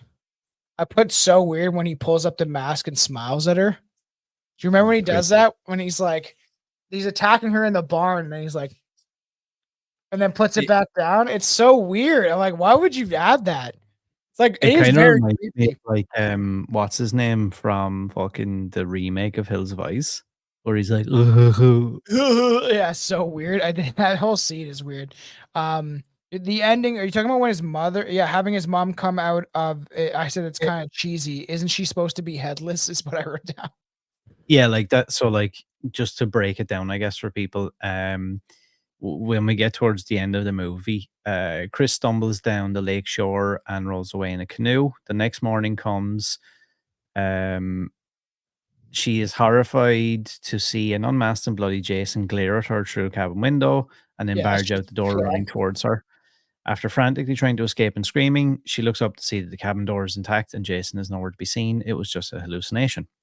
But her relief soon ends when the rotting corpse of Pamela Voorhees leaps from the lake, dragging Chris underneath the surface of the water. Chris later wakes up realizing it was all a nightmare. Yeah, I think it's kind of it's a little cheesy, you know. You think? Not for you? No, I don't think it was necessary, you know, realistically. I'm trying to look up the different kill counts for some of the movies because I'm actually interested. Counted deaths, 11 in the first movie. It's not too bad. Yeah, such a like that's not the original. That's not the face that it was showing in the movie though, which is crazy. There's so many like different You have any images. taglines for this movie? I do actually. Okay, so Tagline. in the second movie, the kill count is 10. No, wait, second movie kill. Oh, so the original movie, it looks like there's 10, including Pamela Voorhees. So once at 11. Second movie, the kill count is 10 again, and then this movie, the kill count is 12. Pretty decent. It started to ramp up. Yeah, like that. He became like synonymous for having like huge kill count as well, didn't he? Well, yeah, and then he kind of this in the third one, it really shows that he has this like retard strength, right? That like he kind of it builds up to that, right? So you have like Harold chest struck with a cleaver. Edna. So this is Edna and Harold at the beginning. Very funny, nostalgic. Head stabbed with a knitting needle. That's fun. I got Fox. She was a good character play in the game. Actually, I don't like her in the movie because she's a bitch. I'm like, you deserve to die. She's just fucking with that chick at the store for like no reason. Head stabbed with or throat impaled with a pitchfork. Loco stabbed, impaled with a pitchfork. Nice. Vera, eye shot with a spear gun. That's a fun kill. I actually really like that one. She's like, Shelly, what are you doing? And then she's like, wait, who are you? And, and then it's just like right through the skull. You got Andy sliced in half with a machete. Debbie impaled with a knife. Shelly slashed with a machete. Chuck electrocuted by a fuse box. That's always fun. That's like in the game, it kind of brings him towards you. Some of the stuff does make me think of the nostalgic aspect of the game. Chili, stomach impaled with a hot fire poker. That's a fun kill in the game. Also, that's a fun because you can do some dope kills within the game. And it just reminds me of that. Rick, head crushed, eyes popped there. That's where you get the 3D eye popping out of. And then Allie, bludgeoned with a wrench, hacked apart with a machete. So that's nice. Sir brought this up. Well, I'll bring that up for the next for part 4 too. So that'll be fun. Some pretty inventive kills there. 100%. Some of the taglines we have: join Jason in the woods if you dare. Big crap. Yeah. Meet Jason in a whole new dimension. It's okay. A new dimension in terror.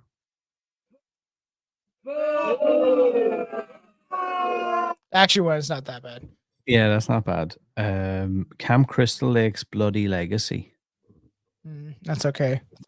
What do you think there's a Camp Crystal Meth? Probably. A bunch of tweakers fucking We should make that movie, actually. It would be funny. But the killer has to be like, it's either the killer has to be like some sort of psychotic meth head. Yeah, like what, like 1 2. Yeah.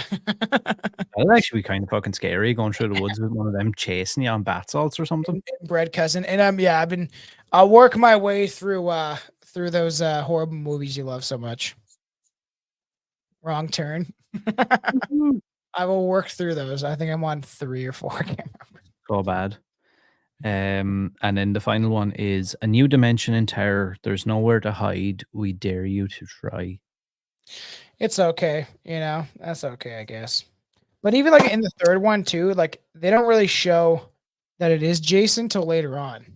Like they keep he becomes more prevalent within the movies that people want to see him, especially in the first 3. He's not really shown a lot until like he's just kind of stalking around. You just get like certain shots, again, killer's POV. And then at the ending, it's like full tilt where he's like running around, killing everybody, especially within the barn scene. Yeah, I do enjoy this movie more than the first 2 probably. But again, I feel like it's still at this point, it still hadn't ramped up for me where I'm like, oh yeah, I'm really like, I feel like that really started for me with part 4. Oh yeah, that's my fucking favorite. So let's bring it in. I will give part 3. I think it's a very nostalgic one out of the entire franchise. And because I love this movie, I gotta give it up. I'll do like a 7.8, almost an 8, but not an 8 yet. I give it a solid 7, I think. Yeah, for sure. It's a good fun one, so. So yeah, next up we have Friday the 13th, the final chapter, released in 1984, directed by Joseph Zito. Writer was Barney Cohen, released on April 13th, 1984. Jason Voorhees returns to Crystal Lake and continues his killing spree, targeting a family and a group of teenagers. Key characters this time we have Tommy Jarvis, played by Corey Feldman, Trish Jarvis, played by Kimberly Beck, Jason Voorhees, played by Ted White. There's like loads of fucking other people. Crispin Glover. My favorite. Yeah, Tom's favorite ever. Some notable facts: this movie was marketed as the final installment in the series. It introduces Tommy Jarvis, who became a recurring character in the franchise, and it is also known for its more intense and gruesome kills. Love it. It's one of the greatest films in the franchise, especially Especially Crispin Glover's dancing. It's some of the best shit ever. He does not know how to dance. He said that he wanted to put this in the film just because he used to do this at the nightclubs when he was trying to suck off guys in the washroom to get some coke. I don't know if that's actually a true story. Weird. But yeah, it's a very funny scene where he's just like, he does not know how to dance. Crispin Glover is an interesting character. You can hear more thoughts about that on the commentary. But this is a great one. I fucking love this film. Yeah, last film in the series to pick up immediately where the last previous film left off, which technically means then it's Friday the 15th or Sunday the 15th or some shit. It's actually Friday the 13th. Or it's like maybe it's like about a year later or something, but it's supposed to pick up right after. So this one was shot on a budget of 2.8 million apparently. yeah. And it made back just under $34 million. And that was the reason why it didn't end up being the final chapter, because Paramount wanted to milk it dry.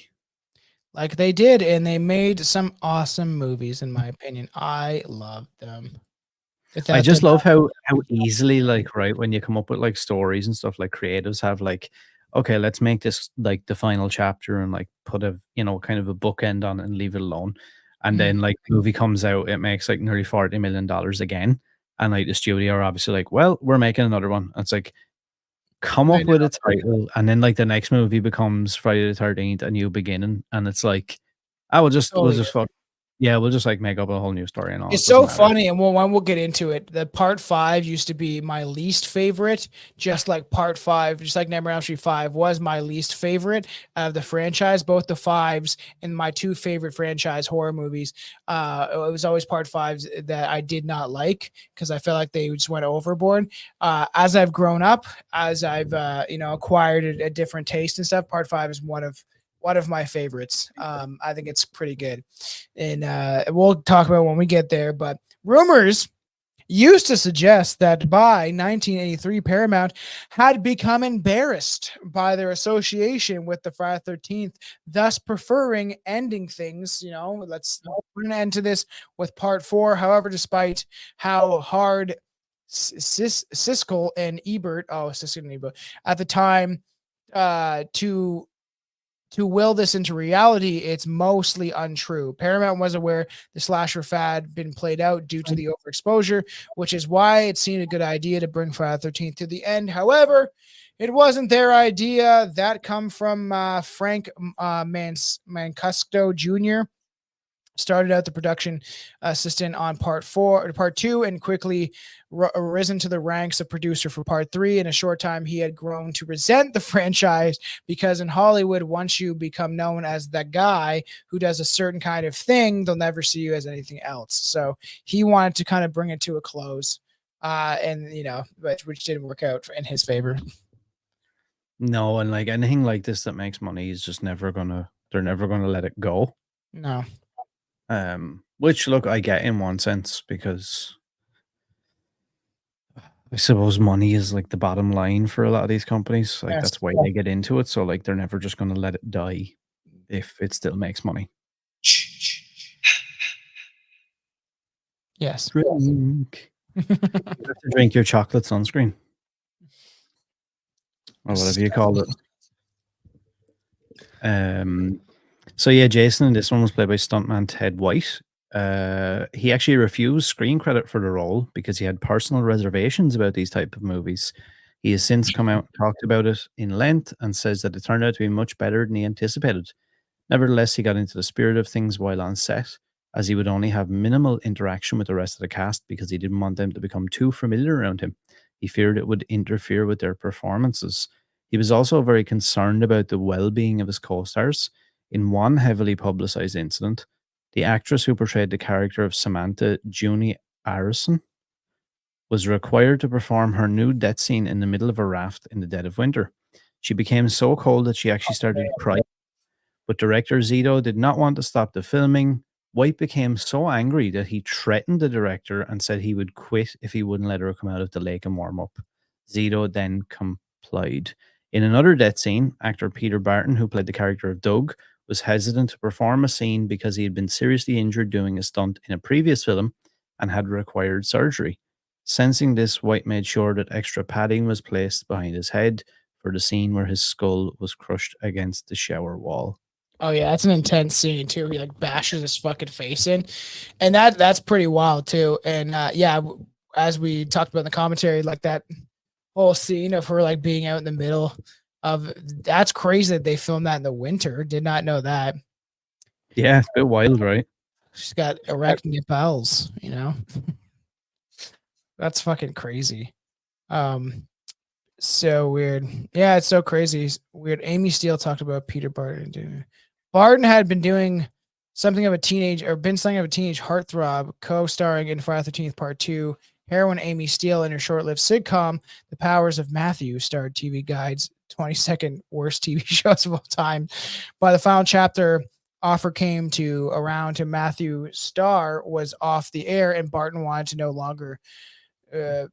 no part in a horror film, having hated working on Hell Night. I actually love that movie. In 1981, Amy Steele somehow talked him into it, selling him on the notoriety of starring in a final Friday the 13th film. I wonder what Amy Steele said to Barton after Paramount rushed Part 5 out less than a year later after the final chapter. My bad. Oh, and then we have our favorite boy. So good. Oh, honey, get a haircut, man. Oh, man. Corey Feldman is the shit. Comes out like that. Yeah. He is the shining star in this movie, of course. Corey Feldman, the perverted little boy getting all excited about seeing the chick take her top off next door. It's all these iconic scenes, and he was a great actor even back then as a young boy. He turned into some sort of weird Michael Jackson creature that is terrible at singing, but he is nostalgic in those short shorts and that iconic popped collar brown shirt with that choppy haircut. So crazy. That's nearly scarier than Jason. Yeah. Would you rather have Jason peep over the end of your bed or that kid? Oh, I think Jason, to be honest with you. Or you mean Corey Feldman?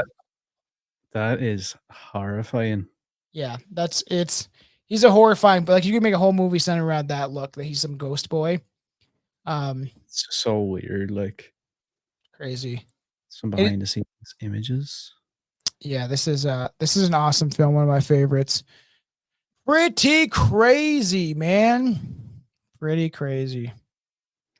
But we talked about it in the commentary, but Ted White was actually the oldest stuntman or actor to ever portray Jason Voorhees. He was 58 at the time he played Jason. Crazy.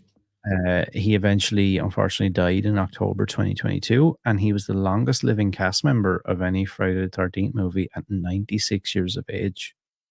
Wow. Speaking about Tommy Jarvis and Corey Feldman, it is played for humor throughout the final chapter that young Tommy Jarvis Feldman is suddenly surrounded by horny teens running a cabin he can see through from his own house. However, the reality of the situation is that those actresses were indeed very or partially naked, and Corey Feldman was still very young enough that Eric Anderson and Kimberly Beck took him trick-or-treating the first day of filming, since it happened to be on October 31st, 1983. So the production shielded 12-year-old Feldman from most of the bad stuff, using trickery editing when necessary. What they could not control, however, was the power of low-cut tops and bras underneath. According to Feldman, in the scene in which Jodie Arison's character bends over to greet Tommy's dog, unbeknownst to anyone, but Feldman could see down her low-cut top. And of course, when he's like young boy, he would be like, well, seriously, I gotta add this, but it's like just his face is kind of like, yeah, what you would look like as a little boy. There, add that to the script. When you're like, whoa, did I just see that? You know what I mean? And that nostalgic haircut of his, like that weird bowl cut. Man, this is one of my favorites. So we have some more behind the scenes stuff here on screen. So this first image shows Tom Savini and an assistant working on Jason Voorhees actor Ted White's hand makeup. There was actually a decent amount of time used towards giving Jason very realistic looking hands for a killer that lived in the woods. he had some nasty looking fingernails in the film for sure, which we talked about actually in our commentary. Yeah. And then the second image is the actor who played Axel getting into frame with the makeup appliance of Jason. Bruce himself looks to be preparing for a head cast to be made for his brutal death scene in the hospital morgue, which are kind of interesting images. I thought those were quite cool. Also, actually, on the topic of Jason's weird hands and manky, hideous fingernails, Yeah, it's Coke nails. the writer Barney Cohen originally had written a scene that involved Jason fondling Trisha's breasts, but the producers all vetoed it out. Director Joseph Zito also disliked the scene because he said it made Jason look too human and less menacing. Weird. How weird would that? Again, that would have reminded me of the remake of Hills Have Eyes, where they're like, Oh man, and they're all like, touching. This whole crazy. crazy. Not my thing. Can you bring up? Wait, this should be. As that. Let's see. Bring up my screen just for this. Just to shows you how fucked up Crispin Glover is here. So weird. This guy is a real character, that is for sure. Check This movie was also actually released on a Friday the 13th. Nice. You know, ladies and gentlemen, my next guest had a very auspicious first visit to this program. Take a look at the videotape of a couple of weeks ago. There he is. I'm strong. I can arm wrestle. Do you want to arm wrestle? No. I've been taking, I've taken part. These aren't mine. I can kick. Okay. I'm going to go check on the top 10. Crispin Glover is a fucking weird. Paul, check the shoots. They may be going out again. But now you. Just a weird thing, man. That guy is so fucking strange. Yeah, he is. He like him and Corey in a way like seem very similar to me. Yeah, because that weird dancing scene was improvised. That was 100% Glover, either improvised on spot or based on skills he used at the dance clubs at the time, depending on who you ask on the set. He was dancing to AC/DC's Back in Black, but they dubbed the lines "Love is Lie" over the finished film. Glover's bewildered dance partner summed up her reaction. "I'm supposed to be shy. And a shy demeanor, kind of like a wallflower. And he's dancing so crazily, I was watching him alarmed. I think it's pretty much acted exactly how I was feeling, which I was like, what in the flip is going on here?" So weird. Here's another weird one, actually. I forgot about this. I like copied this from the book. So Camilla Moore, in that Crystal Lake book, she originally read for the role of Samantha, who ended up being played by Judy Aronson. She said it was a fun reading, but she was very nervous about the full nudity required for the role and wasn't sure she really wanted to do it. Then suddenly the casting agent stopped her in the middle of a reading when they saw on her resume she had an identical twin sister. They said if her sister agreed to join the film, they'd cast them both. Camilla asked her sister, who was excited about it and agreed. They then learned that their new roles would involve full nudity from both of them. Camilla was hesitant about that, but Carrie, who Camilla said had always been more adventurous, said she had no problem with taking all of her clothes off, so she also agreed to do it. She admitted that if her sister hadn't been there was no way she would have been brave enough to strip naked and swim in front of a mostly male crew. Was that the two? That was the two chicks. They were both in it, and they do that scene where Corey Feldman's like, when they they do the dive and you see their ass. That's funny. That's weird. Again, speaking of Feldman, as per series tradition, Jason was played by yet another stuntman in the final chapter.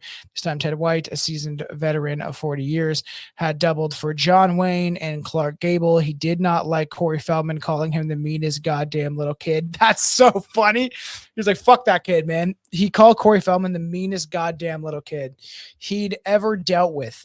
When it came to the film, the most famous scene near the end, when Jason reaches through the film, a broken window, to pull Tommy out of the house while he got out his frustrations.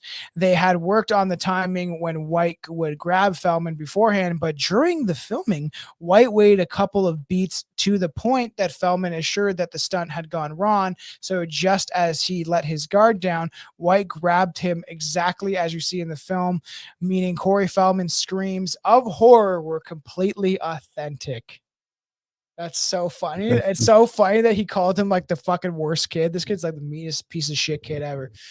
That's You know, the way in like we were talking about in the commentary, like the fact that he makes all the masks and stuff and he's into like horror movies or whatever. The original idea for Tommy was he was going to be an inventor.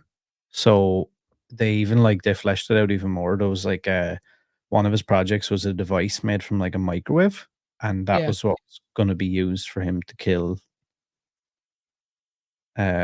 Jason. Some of this is seen in the final product in a scene where he helps repair a car. Oh yeah, you see him like try to fix the car, and that's kind of interesting because I guess things change as they kind of go, right? And it's weird. But there's obviously a simple formula when it comes to these films, right? If you have sex, you die. You do drugs, you die.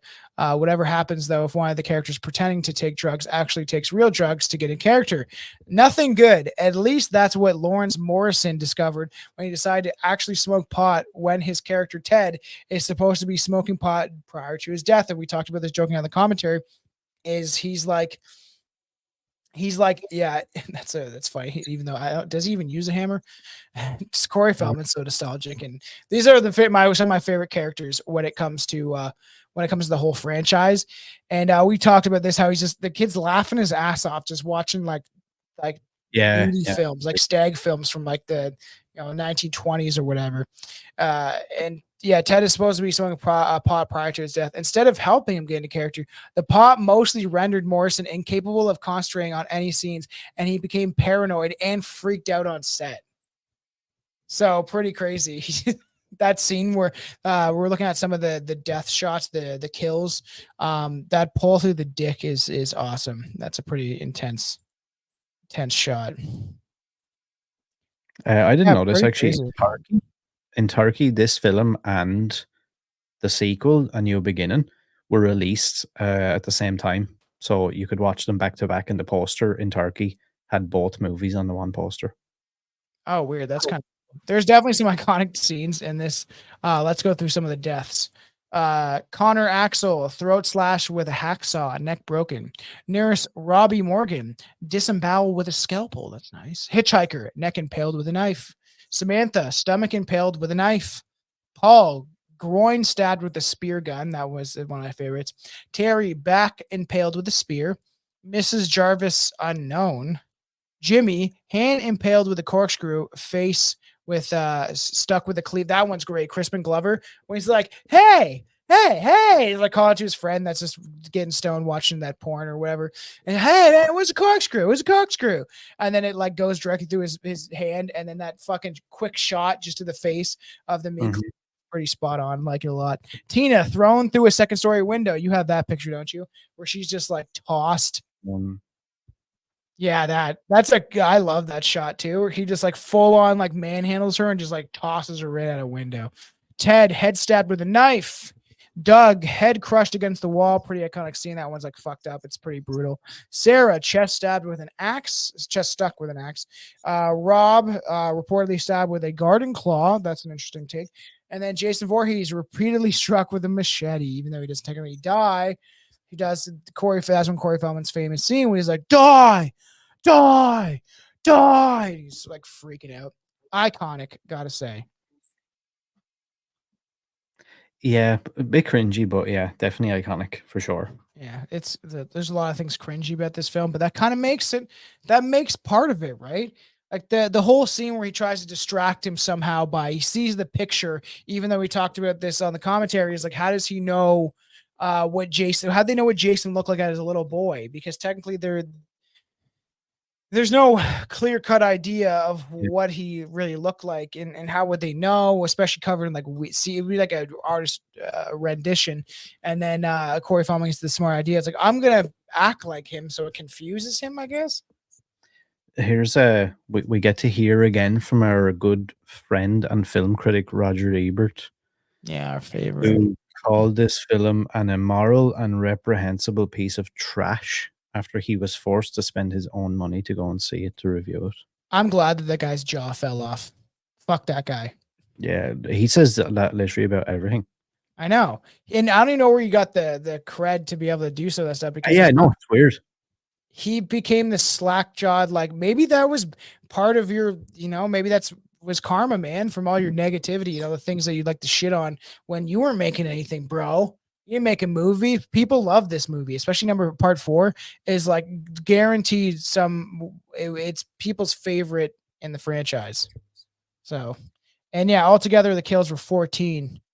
Wow, man. Whoa. When we get to part 5, there's a shit ton of kills. That's crazy. They do get way more.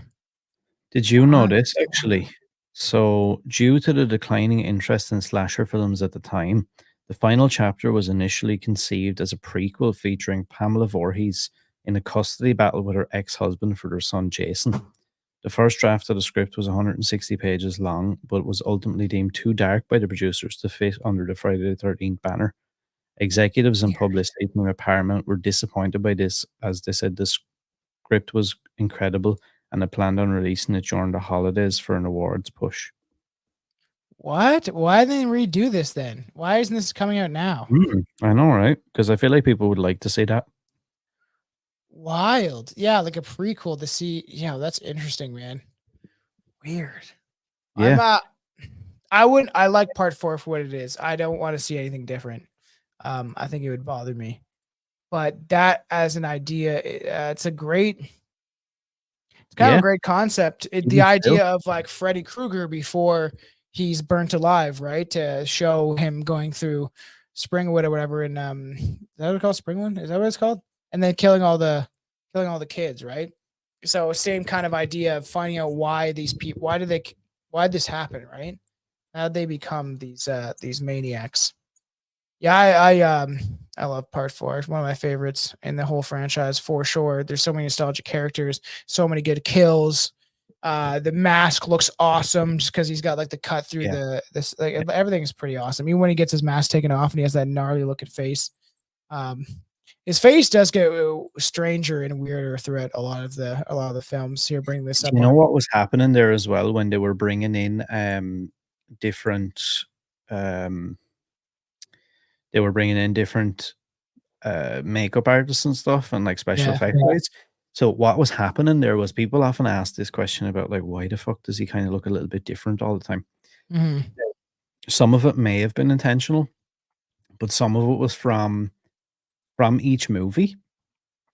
Producers and directors and stuff didn't like the look of some of the things. So, for example, saying this one, I can't remember the guy's name who done. It was Tom Savini again, wasn't it, for this one? I think so. Yeah. Yeah. So Savini came back under the premise that he was able to properly age the character and then be able to kill off the character that he created in the first one. Oh yeah, makes sense, I guess. But in number 3, the guy who done the effects was told to mix a look from number 2 with a look from number 1. Mm-hmm. Do you know what I'm saying? So it's like it was kind of like, I don't know, they were like told what to do, but then also kind of left in the dark about like how they actually wanted it to look. Not gonna lie, this right here does look like it does look like Tom Savini's original, like a little boy as he's aged. In some of them, he does look kind of like Goonie-esque. Yeah, oh yeah. There's so many iconic scenes, like chicken getting stabbed her face, and like, wow. And then obviously you have the weird deaf butch lesbian dyke chick that like she squeezes the banana. When she was brought in like to audition, they tried to scramble, I think, there and then to not make her feel bad. They tried to scramble and get the script and like write over what it said, but she was actually after being typecast for a role called Blubbery Girl. Wow. Imagine like you're reading the script like, oh wow. Right. That's she turned around to him and she was like, yeah, I know, I've been cast as the fat girl. Yeah, 100%. And they were like, no, it's just like, no. So weird. It's this mask is so iconic. So many of the things. It's like, Oh, I just love that. That's my favorite image. well, my favorite parts of the films is when Tommy Jarvis decides to give himself a haircut. Yeah, best thing ever. So good. Crazy. I love part 4. It's one of my favorites. So many things. And I'm sure there's a million and other things of behind the scenes and things that happened. Do you have was there taglines for this one? I do have them actually. On this one, again, nothing too amazing. Friday, April 13th is Jason's unlucky day.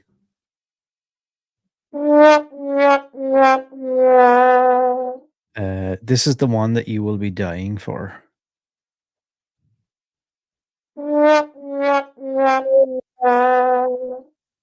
Jason is back, and this is the one you've been screaming for. Oh. Then we have, this is the probably most popular one or most famous one. 3 times before you have felt the terror, known the madness, lived the horror. But this is the one you've been screaming for, because Friday, April 13th will be Jason's unlucky day. Whatever. It's out there. I barely hear any good taglines, not gonna lie, but it's just part of the film where they put it on the poster. I get it, so, and we wanted to keep this to the point, realistically about the films, and to really just kind of dissect them, give because obviously this has been covered by many people. We want to do our own spin on it and cover some of the landmarks in the horror franchise, in the whole realm and universe of horror movies. And this is one of my favorite franchises of all time, has been since I was a kid. I will give part 4, just because I love it so much, I'll give it a 9 out of 10. This is a movie I've seen, because literally I've seen this movie so many fucking times. Like, that's how I base it off of. I've watched it more than like 10 times. It's got to be good in my eyes, Yeah, I'm gonna go with like an 8.5 Yeah. maybe. I'm definitely, this is where for me it started to trend upwards. Yeah. It gets fun. I like part 5, and I'm excited to dive into the next couple, because this is where they get more and more kind of goofy, but also fun and fast paced. And yeah, it's just like, I just love that face. I know. Like getting his eyes fucking bulged out. But we want to do this justice, because it is very iconic in my opinion, and I absolutely love all of these movies, all of them. And I find that they get better, more fun until about 9, where I just not a fan. And that's why we have something special coming for you guys on the Patreon. So yeah, we appreciate everyone for sticking with us. If you enjoyed, make sure to let us know in the comments, rate, review, share. Yes. 5-star rating as always. You can find us on all podcast platforms, YouTube, Rumble, Instagram. Everything will be linked down below in the description, whether you are listening to the audio or watching the video aspect of this. And yeah, I guess we'll see you guys real soon for Deep Dive Part 2, where we will cover what exactly, Tom? We're going to cover 5, 6, 7, and 8. It's going to be a fun time. It's going to be great. It's going to be awesome. So, and there's a lot of fun things to come for the show. So I'm excited for part 2. And it's just like I really like it's part of OCD. And this was more of my idea, especially to do some of this stuff, because I want like a foundation. How you build a house is you got to have the foundation to start, and then you start putting the pieces together, and then eventually you start building the washroom and you put the toilet in and stuff like that. So eventually, yeah, there'll be some trashy things and some stuff that should be flushed down a toilet that we'll talk about, that we may enjoy, that you may not enjoy. So I think that's part of the fun of the show, and part of the fun of horror movies in general, is that some people may look at a movie and think it's completely trash, like that slack-jawed Robert Eager, and then there's some people that absolutely love them, right? So it's all point of perspective and opinion, and really opinion, yeah, because it's what people really think about things. And these are very nostalgic movies that everybody in the horror community has came to love. And you go to Comic-Con, there's always someone dressing up like Jason or something. So I'm pretty excited for part 2. we'll try to maybe add even more images and fun stuff to bring up on the screen to really show people some of the behind the scenes photos. And I'm excited. I think we did this justice. Some are better than others, but part 4 will forever be my favorite in my heart, probably. Just part of it is because of Tommy Jarvis. Yeah, out of those ones, that's definitely my favorite. But I'm Yeah. excited to get into. I'm probably more excited to get into the second half of this deep Yeah, dive, which me is where I too. really feel like it kind of takes off and just becomes like wild and ridiculous. And even some of the stuff I don't agree with, I think it's just like fun to talk about. Yes, I agree. Yeah, make sure you guys Support the show. subscribe and follow so you can keep updated with all that stuff. And we'll see you real soon in the next one. Wait, we need somebody takes a big shot when we end this. Peace.